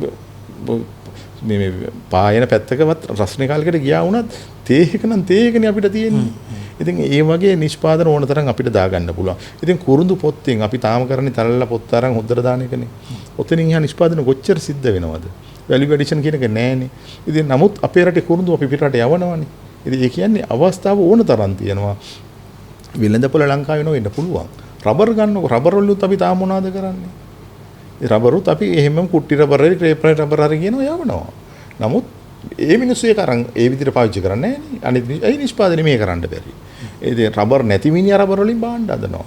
කුරුඳු වෙවෙන්නේ නැති මිනිස්සයා කුරුඳු වලින් නිෂ්පාදනය කරනවා. සමහර විට මේ එහෙම මේ බහුවිධ නිෂ්පාදන ඇති නොවෙන්න හේතුවක් වෙන්න පුළුවන්. අපි තාම දකින්නේ අපේ මේ රට ඇතුලේ තියෙන සීමිත වෙළඳපොළනේ. එතනින් එහාට තියෙන වෙළඳපොළ දකින්නේ නැහැ. ඔබ යෝජනා කරන්නේ ඒ වෙළඳපොළ දකින්න ඒ වෙළඳපොළේ මීට වඩා වැඩි අවස්ථා තියෙනවා කියලා. ඒක මම දෙකකින් දකිනවා. එකක් ඉස්සලා කිව්වා වගේ අර මං කිව්වේ ලෝකේ ට්‍රෙන්ඩ්ස් එනවා කියලා. අපිට වඩා මිනිස්සු දියුණු විදිහට හිතනවා කියලා. ඒ මිනිස්සේ ගහක් කපන එකට හරි විරුද්ධයි. අපිට සාමාන්‍ය දෙයක් වුණාට. ඉතින් පරිසරයට ප්ලාස්ටික් කැල්ලක් එකතු කරන එකට හරි විරුද්ධයි. ඒතකොට ඒ වගේ ලෝකේ ට්‍රෙන්ඩ්ස් ඒ මිනිස්සුන්ගේ අවශ්‍යතාවය මත නිෂ්පාදන ඉදිරිපත් කරන්න පුළුවන්. ඒ වගේම මේ වගේ නිෂ්පාදනයක් කරන්න උවමනා කරන පසුබිම සහාය අපේ රටේ ගොඩාක් රාජ්‍ය ආයතන තියෙනවා. ඇත්තටම මෙතමක් වගේ ආණ්ඩුවට දොස් කියන්න බෑ. මං හිතන්නේ පහුගිය කාලේ පුරාට මේ රාජ්‍ය යාන්ත්‍රණ ක්‍රියාත්මක වුණා. නමුත් අර තාක්ෂණයේ තොරතුරු එහා මෙහා වීමේ අඩුපාඩු නිසා මේවා ව්‍යවසායකින් අතරට ගියේ නෑ. නමුත් අද ඒ අවස්ථාව තියෙනවා. මේ දුරකථන අංග ප්‍රසිද්ධ කරලා තියෙනවා, වෙබ්සයිට් එකලා තියෙනවා. ව්‍යවසායකික අනිවාර්යෙන් නිකන් ඉන්නවල කොහොම හරි මේකට ගොඩ වෙලා මට උදව් දෙන අනිත් ආයතන මොනවද? මේ ආයතන වල දෙන උදව් මොනවද? ඒ වගේ පිළිබඳ ව්‍යවසායකයෝ දැනුවත් වෙන්න. ආයෙත් පොඩි මතක් කිරීමක් කරනවා ඔබතුමාට පොඩි බාධාවක් කරමින් සමා වෙන්න. මේ වැඩසටහනත් ඒ සඳහා කරන උත්සාහයක්නේ. අපි මේ ඔබට කියන්න හදන්නේ මෙහෙම ආයතන තියෙනවා. ඒවට යන්න කියලා. ගිහිලා වැඩේ කෙරුණේ නැත්තම් අනිත් පැත්තට ආයෙත් අපිටම කතා කරලා කියන්න. මාධ්‍ය ආයතනයක් විදිහට ජාතික වගකීමක් දරන මාධ්‍ය ආයතනයක් විදිහට ඒ ගැන හොයලා බලන්න අපි සූදානම්ෙන් ඉන්නවා. ඔබට වැඩේ කරවලා දෙන්න අපි සූදානම්ෙන් ඉන්නවා. ඒ නිසා තමයි අරපම කලින් කිව්වේ. තාම මෙච්චර කතා කරලාත් විසඳුනේ නැති ප්‍රශ්න තියෙනවා නම් ඒ ප්‍රශ්නේ අපිට කියන්න අපි උදව් කරන්නම්. වැඩසටහනේ සාකච්ඡා කරලා විතරක් නෙමෙයි. එතනින් එළියට මේ මයික්‍රොෆෝන් එකෙන් පිටත අපි ලෑස්ති ඔබට උදව් කරන්න. ඔබ කරන්න ඕනේ බැලුම්ගල Facebook පිටුවට එන්න, බැලුම්ගල YouTube channel එකට එන්න. මේ අපි කරපු සංවාදය නැවත බලන්න. බලලා ඊට පහලින් ඔබේ ප්‍රශ්නේ කමෙන්ට් කරන්න. ඔබතුමාගේ උත්තරේ ඉතුරු ටික. නෑ ඇත්තටම කියන සතුටුයි රාජ්‍ය ආයතන ගොඩාක් දැන් ඉතාත්ම ධනාත්මකව බලන විවිධ ආකාරයෙන් මිනිසුන්ට උදව් කරන්න හදනවා. මොකද දැන් බැංකුවක් විදිහට අපි සාම්ප්‍රදායිකව කරන්නේ මුල්‍ය පහසුකම් සැලසෙන එක විතරයි. ඒතර මේ මුල්‍ය පහසුකම් සැලසීම තුලම ව්‍යාපාරිකයෙක් ව්‍යවසායකයෙක් සාර්ථක වෙන්නේ නැහැ. ඒතර ඒගොල්ලන්ට මඟ පෙන්වීම පුහුණු කිරීම සියලු දේ තියෙනවා. ඉතින් එතකොට අපි ඒවට යොමු කරනවා, අපි පුහුණු පාඨමාලා කරනවා. දැන් මේ අපි මේ ආයතන හරහා ආයතන අතර සම්බන්ධතාවයක් ගොඩනගමින් ඉන්නවා මේ දවස්වල. අපි ඒ ආයතන වල නිලධාරීගෙන් අපේ පුහුණු සාහිත්‍ය වලට සහභාගී කරගන්නවා. අපි ඒගොල්ලන්ගේ පුහුණු සැසි වලට යන්න බලාපොරොත්තු වෙනවා. ඉතින් මේ වගේ ව්‍යවසායකයා විමසිලිමත් වෙන්න ඕන දෙකකින්. එකක් Tamanට උවමනා කරන දැනුම තාක්ෂණය කුසලතා වර්ධනය කරගන්න සහ Tamanට තියෙන අවස්ථාව අඳුනගෙන තමන්ගේ දැනුම පාවිච්චි කරලා ලෝකයේ තියෙන දැනුම පාවිච්චි කරලා හිදසකට තියෙන මේ නිෂ්පාදනයක් ඉදිරිපත් කරන්න. දැන් උදාහරණයක් ගත්තොත් ඉස්සර අපේ තිබෙනනේ ෆාස්ට් ෆුඩ් ඔය මේ තරම් කඩ රෙස්ටුරන්ට් තිබෙන්නේ නැහැ. දැන් බලන්න හැම තැනකම තියෙනවා. මිනිස්සු හැමතිස්සෙම පහසුව හොයනවා. පහසුව නිකන් හම්බ වෙන්නේ නැහැ. මොකද එදත් කුඹුරෙන් ගත්තේ වී ඇටේ බත්ත තමයි අන්තිමට කන්නේ. ඉතින් ඕක හදන්න අනිවාර්යෙන් මේ මැද මිනිස්සු ඕන. අර මෙතුමාගේ පිරිසක් වෙනුවෙන් එක්කෙනෙක්ට ඉදිරිපත් වෙන්න පුළුවන්. ඒ වගේ ඕන තරම් අවස්ථා තියෙනවා. ඉතින් ව්‍යවසායකයා ඒ පිළිබඳව හිතන්න ඕන. ලෝකේ දැනුම තියෙනවා. මම හැමතිස්සෙම ව්‍යවසායකින්ට මතක් කරන්නේ තමන්ගේ ව්‍යාපාරයට අදාළ සියලු තොරතුරු ලබා ගන්න, සක්සස් වෙච්ච අය තොරතුරු ගන්න. අනික දැන් අපේ රටේ දැන් කහ වගේ දෙයක් ගත්තත් රටේ පරිභෝජනය කොච්චරද, රටේ කොච්චරද වගා කරන්නේ, ඒ වගේ දේවල් තියෙනවා. එතකොට අපිට සමාජලට හිතුනොත් මේ වෙළඳපොළ පොඩි මට මේකේ කොස්ට් එකක් යනවා, මේක කරන්න බෑ නෑ. වෙළඳපොළ ලෝකේ තියෙන්නේ. ලෝකෙට බඩු විකුණන ලෑස්ති වෙනවා ව්‍යවසායකයෝ. ඒ වගේම end product එකට යනකම් value addition කරන්න උත්සාහ කරලා 100% බැරි වෙයි. නමුත් උපරිමයෙන් උත්සාහ කරන්න ඕන. මම දන්න විදිහට මම හිතන්නේ ඌව වෙල්ලස් යුනිවර්සිටි එකේ කොයිද සමහර machinery තියෙනවා ව්‍යවසායකයට ගෙනින් පාවිච්චි කරලා බලලා Samanට සාර්ථක නම් ගන්න පුළුවන්. නැත්නම් ඒක අපව ගෙනත් දෙන්න පුළුවන්. සුමානයක් වගේ කාලයකට මම හිතන්නේ දෙනවා. ඉතින් ඒ තරම් පාසුකම් සලසලා තියෙනවා. ඉතින් ව්‍යවසායකයෝ මේවා ගැන දැනුවත් වෙන්න ඕන. දැනුවත් වෙන්න ඔබේ අවස්ථාව හරියට හඳුනා ගන්න. ඊට පස්සේ ඒ අවස්ථාව ප්‍රයෝජනට ගැනීම සඳහා පටන් ගන්න. එහෙම පටන් ගන්නව නම් කොහොමද වැඩේ කරන්න ඕන? මගේ උදාහරණයකුත් එක්ක මම කියන්න මම දැන් මේ මහත්මයා බොහොම ලස්සනට අර පොඩි පිවිසුමකුත් අරන් දුන්නා කුරුදු ගැන කතා කරලා ඒ වගේම අර අගේ ඉක්තු කිරීම ගැන යන්න ඕන කියලා. මම අවුරුදු 4 විතර කලින් මගේ එක අපි කියනවා සමනිර්මාතෘත් එක්ක මම පටන් ගත්තා මේ තුරු කියලා සංවිධානයක්. ඇත්තට මේක පටන් ගත්තේ මේ සල්ලි හොයන්න කියලා නෙමෙයි. අර ලංකාවේ ගස් ගොඩක් කපනවා. ඒ ගස් කපන එක නවත්තන්න ඕන. නවත්තන විතරක් මදි. ඒ වෙනුවට ගස් හිටවන්න ඕන. මේ ගස් හිටවන එක වැඩි කරන්න කියලා තමයි පටන් ගත්තේ. තාක්ෂණය උදාගෙන කොහොමද ගස් හිටවන්නේ කියන එක තමයි අපි පොඩි ඇප් එකක් හැදුවා. දැන් අද වෙනකොට බොහොම සන්තෝෂයි කියන්නේ අවුරුදු 4කට පස්සේ ගස් ලක්ෂයක් විතර අපි හිටවලා තිනවා මේ ඇප් එකේ. කියන්නේ අපි කරපු දේවල් නෙමෙයි මිනිස්සු මේ ඇප් එක ඩවුන්ලෝඩ් කරලා ඒ 20000ක් විතර මිනිස්සු ඒ ඇප් එක යූස් කරගෙන ගස් හිටවලා තියෙනවා. ඉතින් අපිට ඔන්ලයින් බලලා කියන්න පුළුවන්. දැන් ගොඩක් අය කියනවා අපි ගස් හිටවුවයි කියලා. නමුත් දැන් අපිට එහෙම ගස් හිටුවට ගස් හිටුවේ කොහෙද කියලාත් හොයන්න නැහැ. නමුත් දැන් අපේ ඇප් එකේ තියෙනවා හරියටම ගස් හිටුවේ කොතනද කවුද හිටුවේ ඒ ගහ මොකද්ද ඒ ඔක්කොම අදාළ පින්තූරත් එක්ක ඔක්කොම ටික දාලා තියෙනවා. ඉතින් අර ට්‍රාන්ස්පරන්සි කියන එක අපි දීලා තියෙනවා. ඉතින් මේක කරද්දී අපිට තිබ්බ ප්‍රශ්නයක් තමයි මම තාක්ෂණයේ පැත්තෙන් ආපු එක්කෙනෙක් මගේ සමනිර්මාතෘත් අර ඒ පැත්තෙන් ආපු කෙනෙක් අපි ගස් ගැන දන්නේ නැහැ. ඉතින් ගස් කියන්නේ මේ කිසිම දැනුමක් නැතුව දෙයකට තමයි අපි අත දැම්මේ. ඉතින් අපි කරපු දේ තමයි දැන් මේ ගැන දැනුමක් තියෙන මිනිස්සු ඕන හින්දා අපි කරේ කතා කරා ඒ දවස්වල හිටපු කන්සර්වේටර් ජෙනරල් නැත්නම් වන සංරක්ෂණ මේ දෙපාර්තමේන්තුවේ අධ්‍යක්ෂ ජෙනරල්තුමාට කතා කළා එක දෙයක් ඉල්ලුවේ අපිට ඇඩ්වයිසර් කෙනෙක් වෙන්න පුළුවන්ද අපිට පොඩ්ඩක් අනුශාසක කෙනෙක් හැටියට ඉන්න පුළුවන්ද කියලා කියන්න විතරයි තිබ්බේ එයා කැමති වුණා ඊට පස්සේ බොටනිකල් ගාඩන්ස් ඒ කියන්නේ මේ පෙරදෙනිය උද්‍යානයේ හිටපු කලින් හිටපු අධ්‍යක්ෂතුමාට කතා කරා එයාත් කිව්වා කැමතියි කියලා. ඉතින් අර ඒ වගේ ගොඩක් කට්ටිය ඉන්නවා අර හරියට පෙන්නුවොත් මේ දේ තමයි අපි කරන්න යනකොට ඒකට උදව් කරන්න ඕන තරම් කට්ටිය මේ සල්ලි වලට නෙමෙයි. බොහොම තමන්ගේ කැමැත්තෙන් තමන්ගේ නිවාඩු පාඩුවේ වෙලාව මේ ඒ වෙනුවෙන් කැප කරන්න කට්ටිය ඒ වගේ අපිට කට්ටිය ගොඩාක් එකතු වුණා. ඊට පස්සේ මේ කට්ටියත් එකතු වෙලා සාකච්ඡා කරලා අපිට ගොඩාක් පෙන්වුණා දැන් මේ කොහොමද මෙතෙන්ට යන්න ඕන කියලා. ඉතින් ඒකත් එක්ක අපි කාලයක් කරගෙන යනකොට අපිට තේරුණා දැන් මේක කරගෙන යන්න සල්ලිත් ඕන. ඉතින් අපි මුලින්ම කරේ අපි මේක අයිඩියා එකක් හැටියට අපි පිච් කරා ඔය දැන් ලංකාවේ ගොඩක් තියෙනවා මේ කම්පිටිෂන්ස් තියෙනවා. ඒ කම්පිටිෂන් වල කෝටියක් වන්න අදහස් කියලා එකක් තිබ්බා. ඒ වගේ ඒවල පිච් කරලා අපි මුලින් පොඩි සල්ලි ප්‍රමාණයක් හොයාගත්තා මේක කරගන්න. අපි අපේ ව්‍යාපාරයෙන් කොටසක් දෙන්නවත් එහෙම අවස්ථාවක් උන්නේ නැහැ. ඊට පස්සේ එහෙම කරගෙන යද්දි අපිට තේරෙනවා දැන් මේක මේ අපිට ඕන ගස් ලක්ෂයක් හිටවල හරියන්නේ නැහැ. මේක මිලියන් ගාණක් ගස් හිටවන්න තැනකට යන්න ඕනේ. ඒකට සල්ලි විශාල ප්‍රමාණයක් අවශ්‍ය වෙනවා. ඒක අනිත් පැත්තෙන් ෆන්ඩ් වෙන්න ඕනේ. නැත්නම් මේක අපි අර මේ සෙල්ෆ් සස්ටේන් වුනේ නැත්නම් මේක කරගන්න අමාරුයි.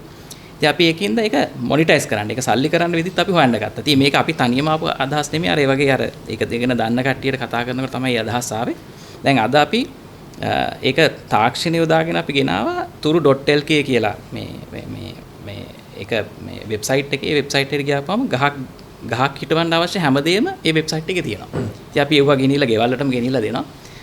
අද අපි රුපියල් මාසෙකට මිලියන එකමාරක් විතර හොයනවා ඒ දේ කරලා. මේ ගස් කරලා ඒකෙන් තමයි ෆන්ඩ් කරන්නේ මේ ගස් හිටවන මේකට. ඉතින් මේක අපි අර මේ ස්ටෙප් බයි ස්ටෙප් යන්න ඕනේ. ඒක මේ ක්‍රමක්‍රමයෙන් යන්න ඕනේ. නමුත් අපි ඒක කරපු දේ තමයි අර දැන් මගේ හැම වෙලාවෙම මම කියන්නේ දන්න අයට කතා කරපුවාම ගොඩාක් දේවල් පේනවා කරන්න පුළුවන් දේවල්. අපි මේ අදහස හැමතැනම දැම්ම. අපි හංගගෙන හිටියේ නෑ. අපි හැම වෙලාවෙම කිව්වේ Taman තව කාට හරි මේ ඇප් එක ඕන නම් ඇප් එකේ කෝඩ් එක උනත් නිකම්ම දෙන්න. අය ඒ කෝඩ් එක අපිට තියාගන්න මේකේ බුද්ධිමය දේපලක් තියාගන්නත් ඕන නැහැ. කාට හරි මේ ඇප් එක අරගෙන දුවන්න ඕන නම් අපි ඇප් එකේ කෝඩ් එක උනත් දෙන්නම්. දැන් උනත් ඒ කෝඩ් එක ඕන නම් ගන්න පුළුවන්. ඉතින් ඒ විදිහට තමයි ඒක හැදුවේ. ඉතින් අද අපි දකිනවා ඇප් එකෙන් ගස් හිටවන ගමන් අපි ඒක ව්‍යාපාරයක් හැටියටත් කරගෙන තියෙනවා. ඉතින් මම හිතන්නේ ඒක කරන්න අවශ්‍ය සල්ලි ගන්න පුළුවන්. අපි තාම දැනටමත් මේ සල්ලි කාගෙන්වත් ගන්න අවස්ථාවක් තිබෙන්නේ නැහැ. මොකද අපිට සල්ලි ලැබුණා ගොඩක් වෙලාවකින් ඊට අමතරව දැන් ඒක සල්ලි කරන විදිහට ඒක හදාගෙන තියෙනවා. නමුත් ඉස්සරහට මට ඒකට තව ඊළඟ ලෙවල් එකට ගෙනියන්න සල්ලි වුණ නම් ඒ සල්ලි දෙන්න තොන් තරම් කට්ටිය ඉන්නවා. ඒ කට්ටියට කනෙක්ට් වෙන එක තමයි මම හැම වෙලාවෙම කියන්නේ. අර අපි තනියම කරන්න හදන්න එපා. ටීම් එකක් හැටියට කරන්න Taman දන්නේ නැති දෙයක් තියෙනවනේ. දන්නේ නැති කෙනාව ව්‍යාපාරයේ සහකරුවෙක් කරගන්න. මොකද ඒ අර වෙනස් අදහස් තියෙන එකතු වුණාම තමයි නියම නවෝත්පාදන එළියට එන්නේ. මේක මම හිතන්නේ ගොඩක් අයට තේරුම් කරලා දෙන්න ඕන දෙයක්. මම හිතන්නේ ඒක තමයි මගේ අන්තිම දේ. වෙනස් අදහස් තියෙන කට්ටිය එකතු වෙලා ලොකු ගමනක් යන්න එකතු වෙන්න. එතකොට තමයි අපි ලෝකයේ තියෙන හොඳම අපි කතා කරන මේ ඉනෝවේෂන්ස් නවෝත්පාදන. දැන් හොඳම ව්‍යවසායකයන් හොඳම ඔන්ටර්ප්‍රනර්ස්ලා බිහි වෙන්නේ එතන තමයි. එකතු වෙන්න, එකතු කරගන්න, එකතු වෙලා එකතු කරගෙන තව දන්න අයත් එක්ක කතා කරන්න. එහෙම තව දන්න අයත් එක්ක කතා කරාම ඔබට ඔබේ ගමන පහසු වෙයි. එහෙම වඩා දන්න අයව ඔබට සමීප කරන්න ඔබට මිත්‍ර කරන්න තමයි net FM unlimited කනපිට සංවාද සභාවේදීත් අපි වේදිකාව තනන්නේ ජාතිය නාලිකාව විදිහට net FM රේඩියෝව ජාතිය මහා පහන්ටැඹ ලංකා බැංකුව සමග එකට එකතු වෙලා අදට අපි මේ සංවාදයට නැවතීමේ තිත තියන්න මේ සූදානම් වෙන්නේ. හැබැයි එහි දිගුව ඊළඟ සතියේ දිග හැරෙනවා. ලබන සතියේ අඟහරුවාදා රාත්‍රී 7:30ට අපි පුරුදු විදියට මුණ ගැහෙනවා. අද මේ පරිච්ඡේදයේ යම් තැනක් ඔබට මග ඇරුණා නම් හෝ අපි කලින් කළ කතා බහ යම් තැනක ඔබට මග හැරිලා නම් අපි ඔබට ආරාධනා කරනවා එන්න බැලුම්ගල YouTube channel එකට. බැලුම්ගල YouTube channel එකේ කනපිට playlist එක යටතේ අපි මේ සියලු සංවාදයන් ඔබට නැවත අහන්න සහ අහන්න වගේම බලන්න අප්ලෝඩ් කරලා තියෙනවා. ඒ වගේම බැලුම්ගල Facebook පිටුව like කරන්න, follow කරන්න. මේ සංවාදයත් අපි බැලුම්ගල Facebook පිටුවේ අප්ලෝඩ් කරලා තියෙනවා. ඔබට නැවත බලන්න පුළුවන්. තව කෙනෙකුට බලන්න ෂෙයා කරන්න සහ ඔබට තිබෙන ප්‍රශ්න ඊට පහලින් කමෙන්ට් කරන්න. මේ පිළිබඳව ඔබට තියෙන අදහස් කමෙන්ට් කරන්න. ඒ හරහා අපි තව පෝෂණය වෙන ලෑස්ති. අපිත් ආසයි අපිට වඩා දන්න අයගෙන් ඉගෙන ගන්න. ඒ නිසා අපි නැවත ලබන අඟහරුවාදා මුණ ගැහෙන බලාපොරොත්තුව ඉතුරු කරමින් සමුගන්න මේ ලෑස්ති වෙන්නේ. බොහොම ගෞරවයෙන් ස්තුතිවන්ත වෙනවා ලංකා බැංකුවේ සහකාර මහා කළමනාකාර සංවර්ධන බැංකුව කටයුතු සමන්ත විමලසිරි මහත්මයාට, ඒ වගේම ව්‍යවසායකයන් බලගන්වන්නේ ආයෝජකයෙක් වන හේමෙන්ද ජයවීර මහත්මයාටත් අපි බෙහෙවින්ම ස්තුතිවන්ත වෙනවා. අද අපි නැවත ලබන අඟහරුවාදා මුණ ගැහෙමු. එතකන් අතර වෙන්න අවසරයි. ඔබට සුබ රාත්‍රියක්.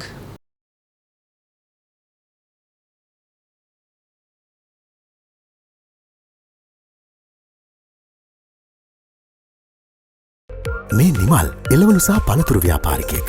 ශානිකා බතික්‍රෙදි පිළි ව්‍යාපාරිකාවක්. මහේන්ද්‍ර කුළුබඩු අපනයන ව්‍යාපාරයක් කරනවා. මේ තුන් දෙනාම තමන්ගේ ව්‍යාපාර ලෝකයට ගෙනියන්න විශ්වාස කරේ එකම තැනක්. ඒ ලංකා බැංකුව. අවමල්ලිය කියවිලි. ජාත්‍යන්තර ගෙවීම් පිළිබඳ විශේෂඥ උපදෙස්. කාර්යක්ෂම සහ කඩිනම් බැංකු පහසුකම් සමගින් අපනයන වෙළඳපොළ සම්බන්ධීකරණ සේවා. ආකර්ශනීය පොලි සහ විනිමය අනුපාතත් ඇතුළුව සියලුම මූල්‍ය සහ මූල්‍ය නොවන අපනයන සේවා දැන් එකම වහලක් යට. POC Export Circle Lanka බැංකුවෙන්.